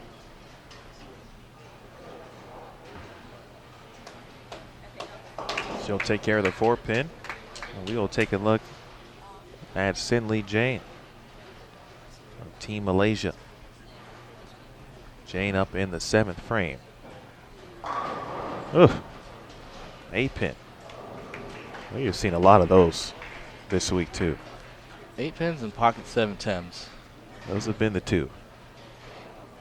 Of course, one more detrimental than the other in that perspective. But I would take the 8-pin all day over a 7-10.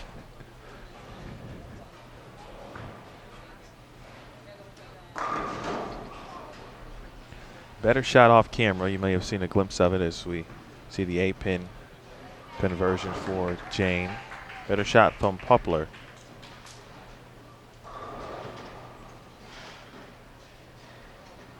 So he left a wrapped in.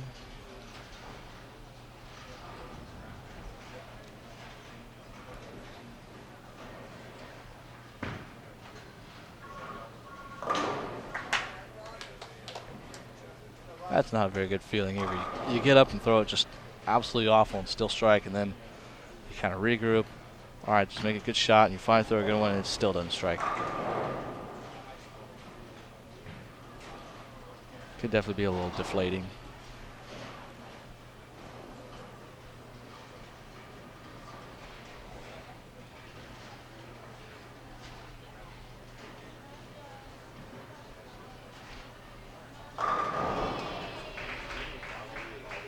Good shot in the 8th for Sin Lee Jane. Now back over to Poplar. Here again, representing Germany. 2 quality shots. One a 10-pin, that one 10 back.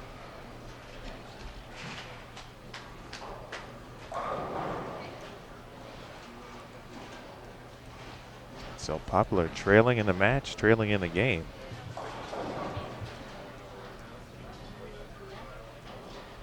See if Bernice Lim can keep up the momentum. She's on a double. Heading into this 8-frame shot. It's got a hook. Late tip on the 7.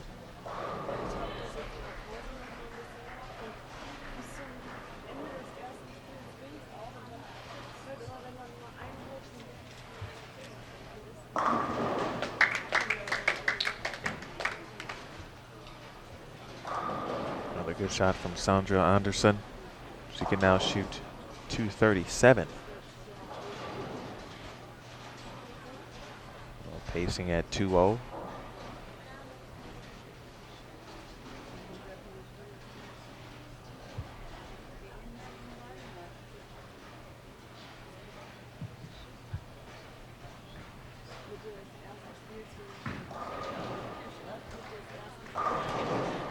Another good shot from Bernice Lim, looking to add to her advantage. As they welcome the 10th frame momentarily. Back over to Anderson now.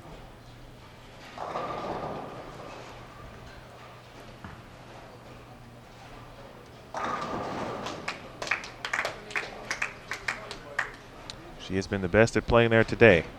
Did not get a chance to see her throughout qualifying.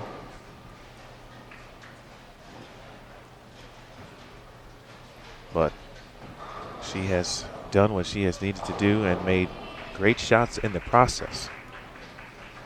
And that's the important thing. You make a move, you commit to it. And you got to commit to making big shots and executing.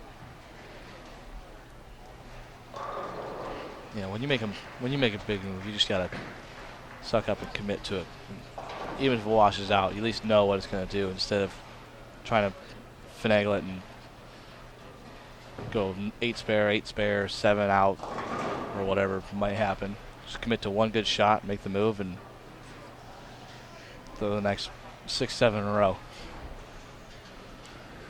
That's always the plan. Sometimes the plan doesn't work out that way. So McEwen with a nice shot off camera there. The fist pump. Fist pump's always a good indicator. You don't see it too often from her, so when she does it, you know it's good. Some crowd noise offhand in the direction of Diana Zavialova. Take a look at some of our live scoring. That strike there from McEwen put up a double for her following an open frame in the 7th. She can shoot .235. Robin Renslow, best she can do is .198 here in game 2. McEwen already with the 17-pin advantage.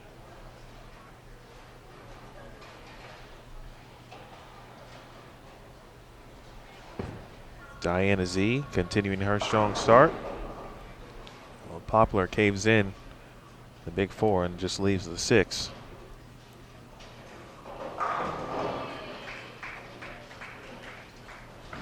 I'll leave it here momentarily because I'm curious to see if Birgit will try something different on the field shot should she make the spare.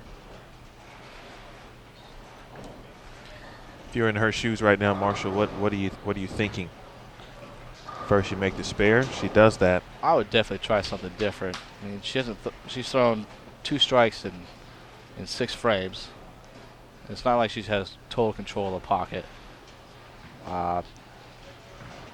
Looks like there's a little hang spot to the right, about 5, which where 2 attempts come from. So I would either make a move right and try to make that my hold, or I would parallel left, try to get away from that hang spot. Maybe we can find a little hole at about 8, 9, 10 or so.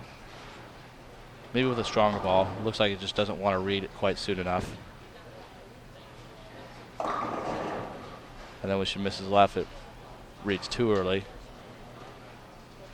Does that.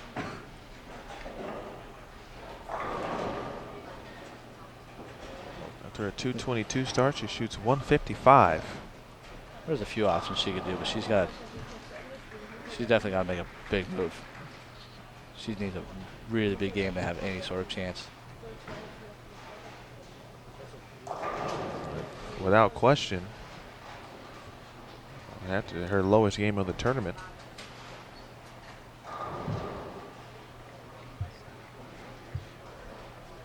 Good thing for her, though, is that even if this match doesn't work out, she's still in contention for the TV show. She's Absolutely. See it in the roll-off, and all you have to do is not be the lowest series. Which sounds so simple. It sounds a lot easier than it is.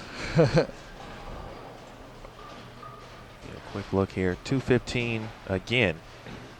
Or Sinley James looking for the triplet, but that may not get you the match.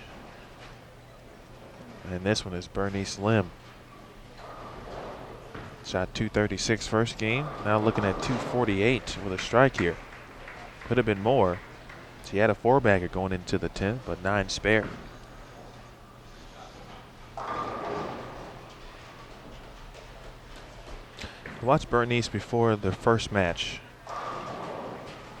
against Diana Zavialova. Of course, the players had the opportunity to warm up down on the high end, and she stayed right here near her pair, did her normal exercise routine or warm-up pregame, and proceeded to just take care of business. So I just found that to be, it caught my eye because she was, in tune to what she normally does, didn't want to get out of her normal routine. It's all about process at this point. Whatever process works for you, just stick to it and do whatever you have to do to be able to make the best shots you can. 214 for Anderson. Now 460 after 2. Be good, Poplar.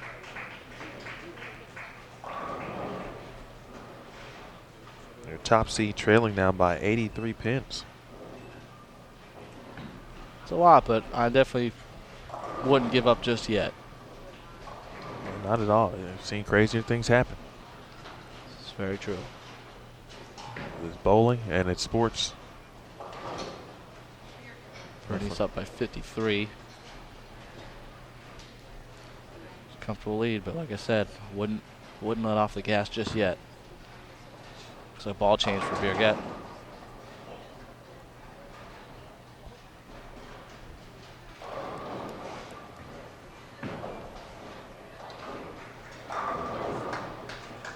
Lamb again off to a great start. She is tough.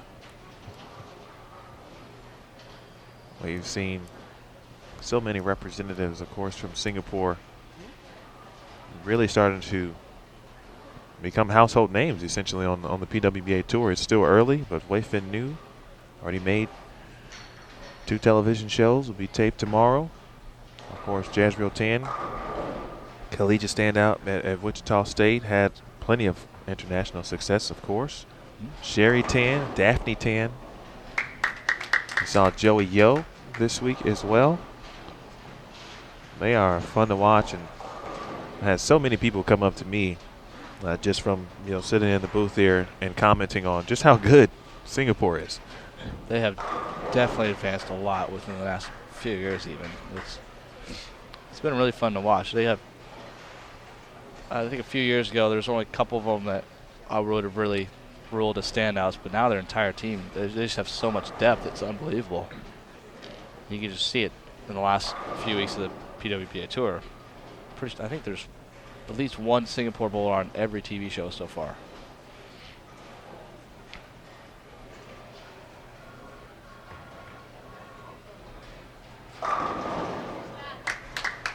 Good double to start for Anderson. Updates on some elimination matches. After 2, Zavialova leading Kulik 5-12 to 435 on the strength of that 289 game in game number 1.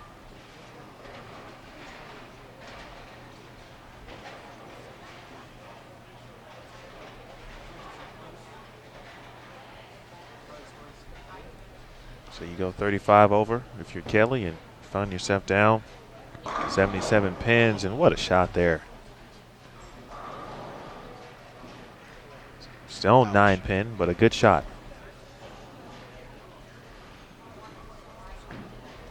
Certainly made a ball change.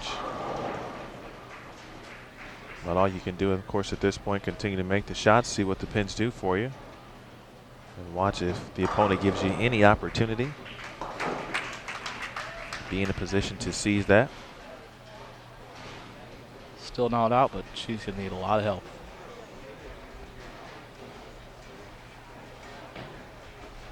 Looks like she went to a cleaner shell, maybe see the hold a little bit better.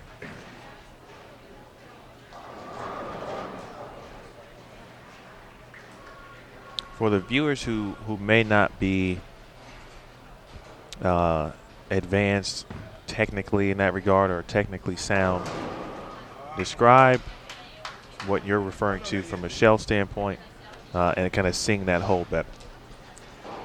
Well, the ball she was throwing earlier is a pretty strong high-end ball, so it wants to read the lane pretty early. It's pretty aggressive.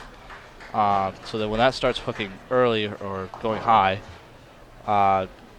she decided to make this move to a cleaner shell, which when I say cleaner means goes longer down the lane and makes a harder move on the back end. And with that cleaner shell, it looks like it just wants to read that hold spot I was talking about earlier at about 9-10. It actually sees that rather than hooking too early and not quite seeing that hold nearly as well. It looks like she just needs a little more back end.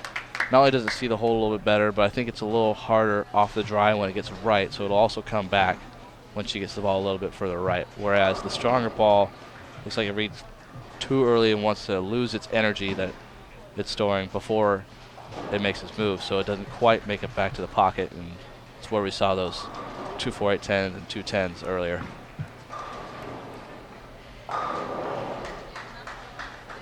Marshall Kent in the booth, breaking it down for us. We want to provide you some education, folks, if we can as well. No one better than the top players on the PBA Tour. And he's still so young.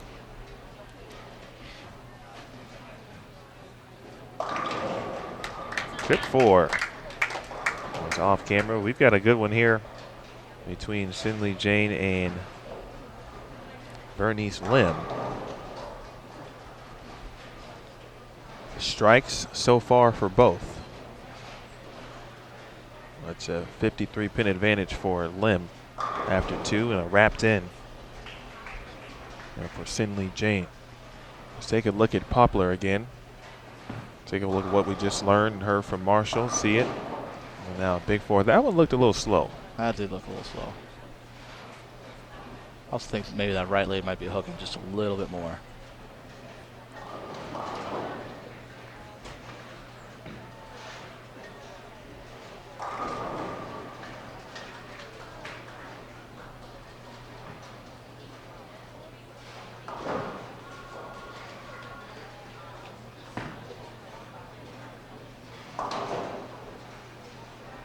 Maybe the first pair that Birgit may not like at the tournament. That's just based on ball reaction that we have seen throughout this match.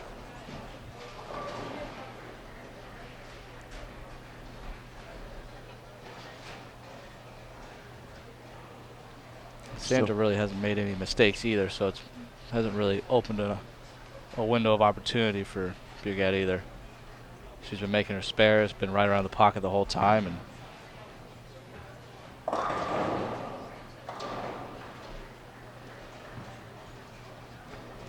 3, 6, 9, 10. And you're right. pocket 7-10 for Cinley Jane. Talked about Sandra and her earlier victory against Stephanie Johnson. Stephanie had a tough road.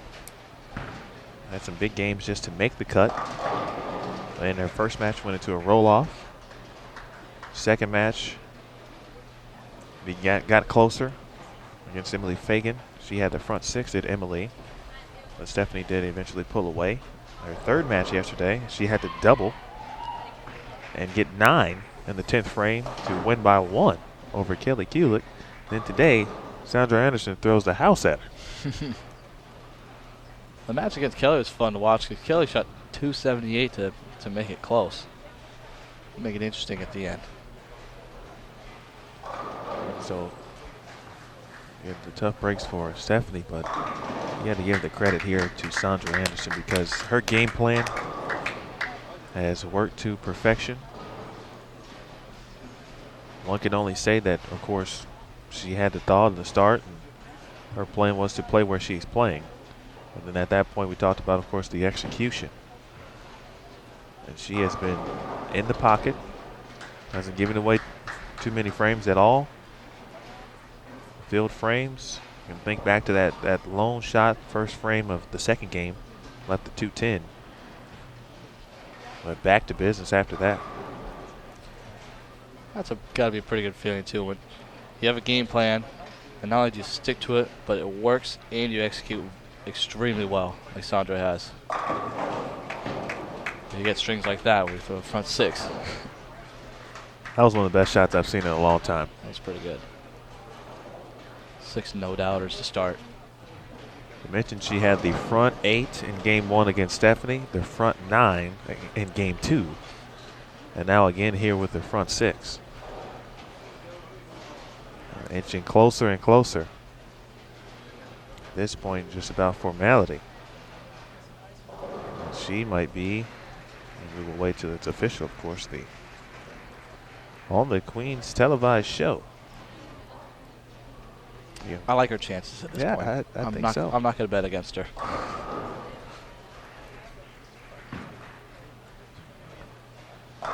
Bernice looks like she's in control of that match too. Well, let's take a look at that. She continues. Even if Cinley J strikes out, Bernice only needs 203. So far, she's pacing 229.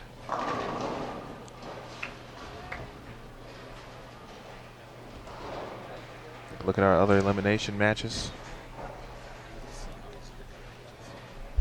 Wei Fin Nu.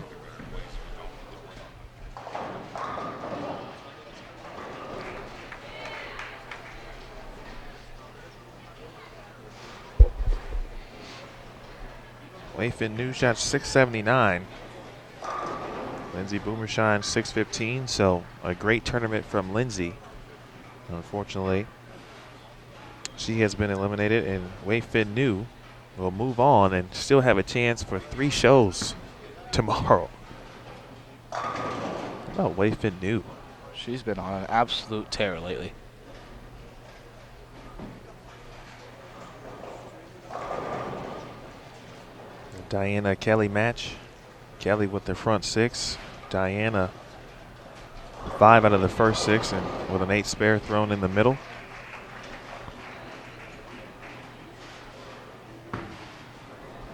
This was a 77-pin lead, as we see Pupler miss the spare there off camera. She just kind of smiles, and I think at this point she understands what she's going through from a reaction standpoint. You're going up against a stout competitor in Sandra. We'll take you there as Anderson has the front 6. But again, still an opportunity for Birgit, your top seed, and she will suffer her first defeat of the tournament. She will have a chance to still make the show here this afternoon. A 2-8 for Anderson stops the string. Let's check in on the McEwen match. Good shot there from Danielle. Looks like a strike in the 6th frame. She goes strike spare, now a 4-bagger. She led by 54.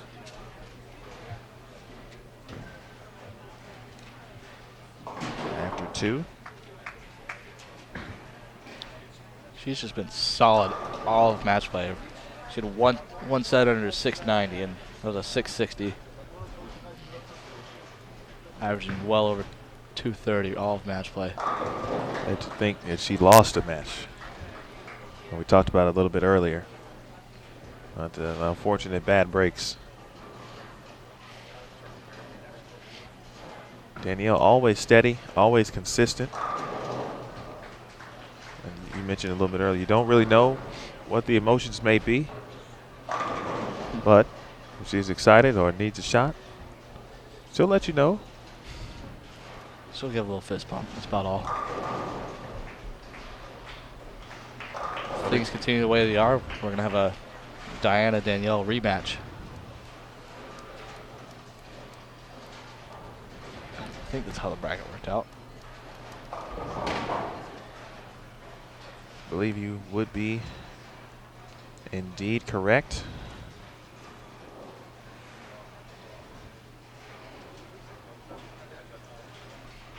Would be the Diana-Danielle rematch. Would be on lanes 31 and 32, if that is indeed the case. The other elimination match next round would be on 27 and 28.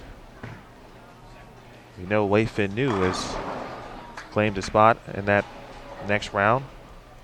Again, the winners of those particular matches would then join the 2 losers here in the elimination bracket group stepladder at the end to determine the final 3 seeds for tomorrow's live show.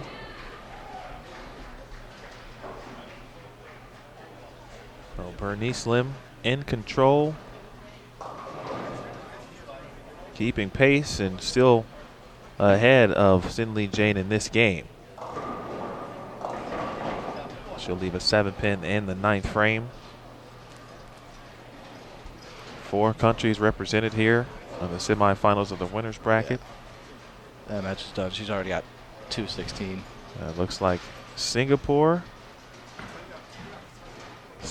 Bernice Lim and Sweden's Sandra Andersson will claim the first 2 spots in the televised stepladder final live tomorrow. It's going to be a pretty good matchup for the 1 and 2 seeds.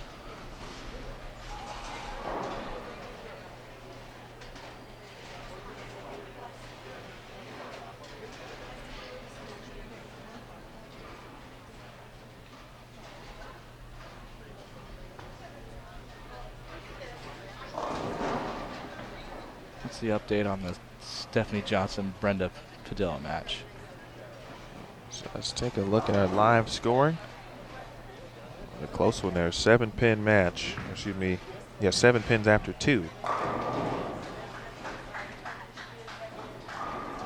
428, 421. Brenda.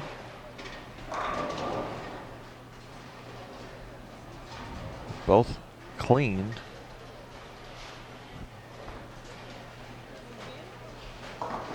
Five-pin difference at this point in favor of Brenda Padilla. Danielle McEwen has continued to strike.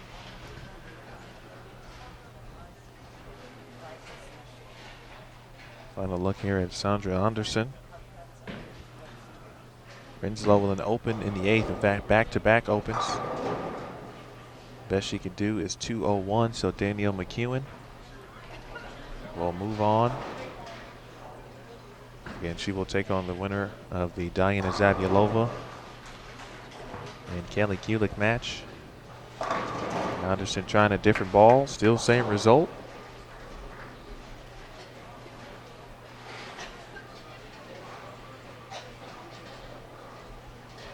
Zavyalova, max score 278. Kulik had the front 7 open in the 8th frame, 9 spare. And it looks like DZ will move on as well. So the matchup, or the rematch, will come up next. It will be a brief break to re-oil. The competition will resume at 1 p.m. local time, 1 p.m. Pacific, 4 p.m. Eastern. As you see Anderson there. And one final look, of course, at Sinley Jane as well. Anderson, congratulations to Sandra. 244 in game 3. Forget, nice conversion. Has a smile.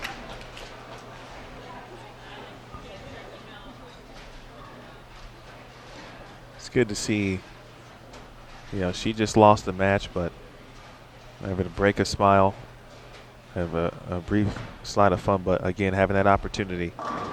Her first loss, so she's into the elimination bracket, but in the best position. She's already in the seeding portion. Well, 7:04, so 7:59 and 7:04 this morning for Sandra Anderson. It's a solid 2 sets to get to the show. Someone should just play the Taking Care of Business song for her. The final shot for Sin Lee Jane, who will also bowl well this match. Unfortunately, she will fall in this one. 741 put up by Bernice Lim. That's a tough set to beat. The 664, and 664 to get you a win more times than not. At this point in the tournament, all these bowlers are so good. It's going to take 7-0 minimum to win these matches. Stephanie Johnson, just like she's making a run. It's very close. Big double in frames 8 and 9. It's like Brenda can go off the sheet for 236. Sure to do that would force Stephanie. Actually, it would shut out Stephanie by 1 pin.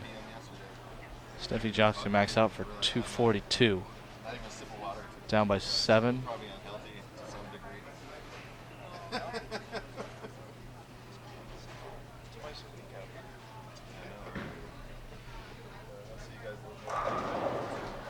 One. Needs all 3 in the 10th here to shut out Stephanie by 1 pin. If my math is correct.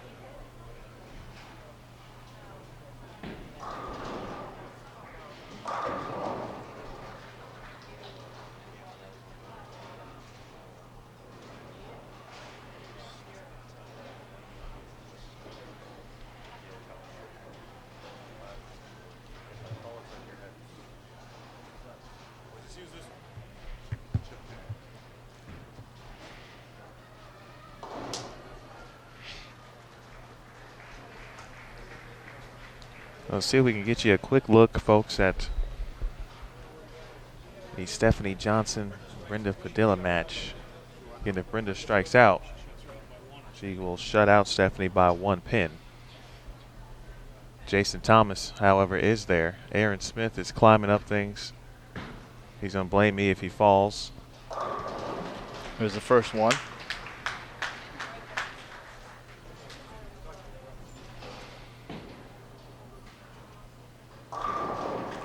Brenda, former Team USA member,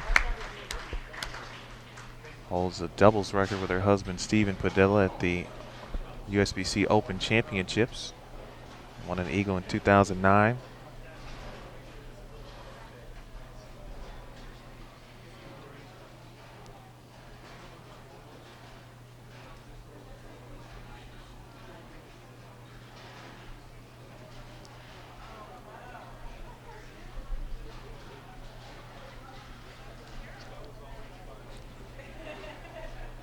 Even if Brenda goes 9 spare here, it still forces Stephanie to double. So even if it doesn't get the strike, count still means a lot right here.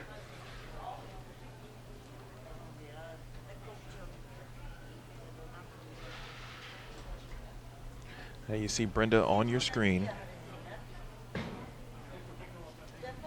Oh, And looks like the 6-10 from our vantage point. 6-10. So for Stephanie Johnson, So strike 9 spares a winner. you read the recap. We briefly mentioned it a little bit. I think. Maybe. Her uneasy road.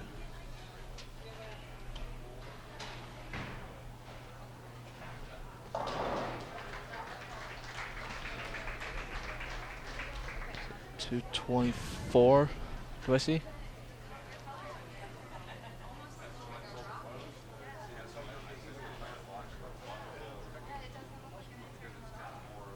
.224 for Brenda.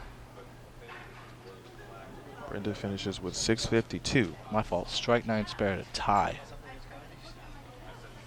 She's going to need Need a double to win. Strike 9 spare to tie.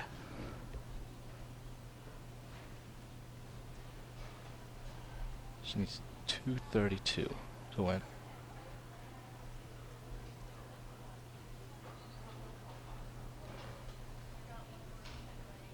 all eyes on Stephanie Johnson.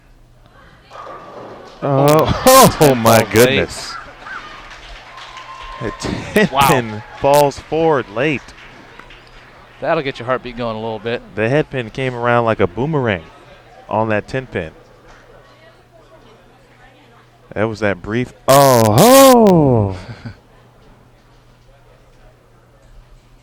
Stephanie's story essentially is writing itself from qualifying through the tough matches she had yesterday.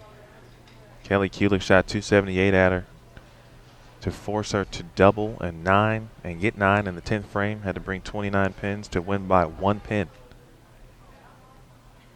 9 spare here with tie, but a double, and she would advance. Anything less than 9, she's out.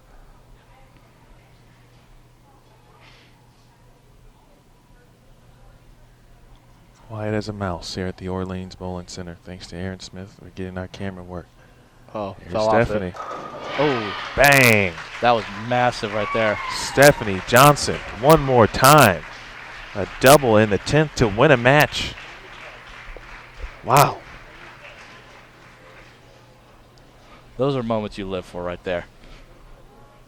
Needing a big shot in the 10th and coming through on the verge of elimination. That's the kind of stuff that bowlers are built for. That's what she said yesterday, in fact. These are the moments that she lives for. That's why she competes, and that's why we all as bowlers compete. To step up in these opportunities and to come up big. That's what I love about these formats too. Even after 3 games, there's so many matches that come down to the last ball on the 10th. It's absolutely fun to watch. Stephanie Johnson brings 3 in the 10th. She needed the double to advance. What a match. Brenda Padilla and Stephanie Johnson. But Steph will move on. Wow. Well, what a treat we had today, Marshall. That was some good bowling right there. So that will do it for us, folks. Don't forget to check out pwba.com/live. You can check out all of the match play bracket. You just saw, of course, some live scoring standings, of course, as well. The bracket will be updated continuously. Stephanie Johnson moving on. She will take on, let me just get that out there for you. She will take on Wei Fin New. That will take place on lanes 27 and 28. Diana Zabielova defeated Kelly Kulik and will take on Danielle McEwen on 31 and 32 when we return after the break. It'll be about 1 p.m. local, 4 p.m. Eastern. And the top seed, or the battle for the top seed, will be Sandra Anderson of Sweden and Bernice Lim of Singapore. I want to thank Marshall Kent for joining us. Great job, sir. Thank you Absolutely. very much. It was a pleasure. For Aaron Smith, Jason Thomas, and Matt Canizaro, we'll talk to you soon, folks. Extra Frame and USBC Queens continues on Bowl TV on Extra Frame.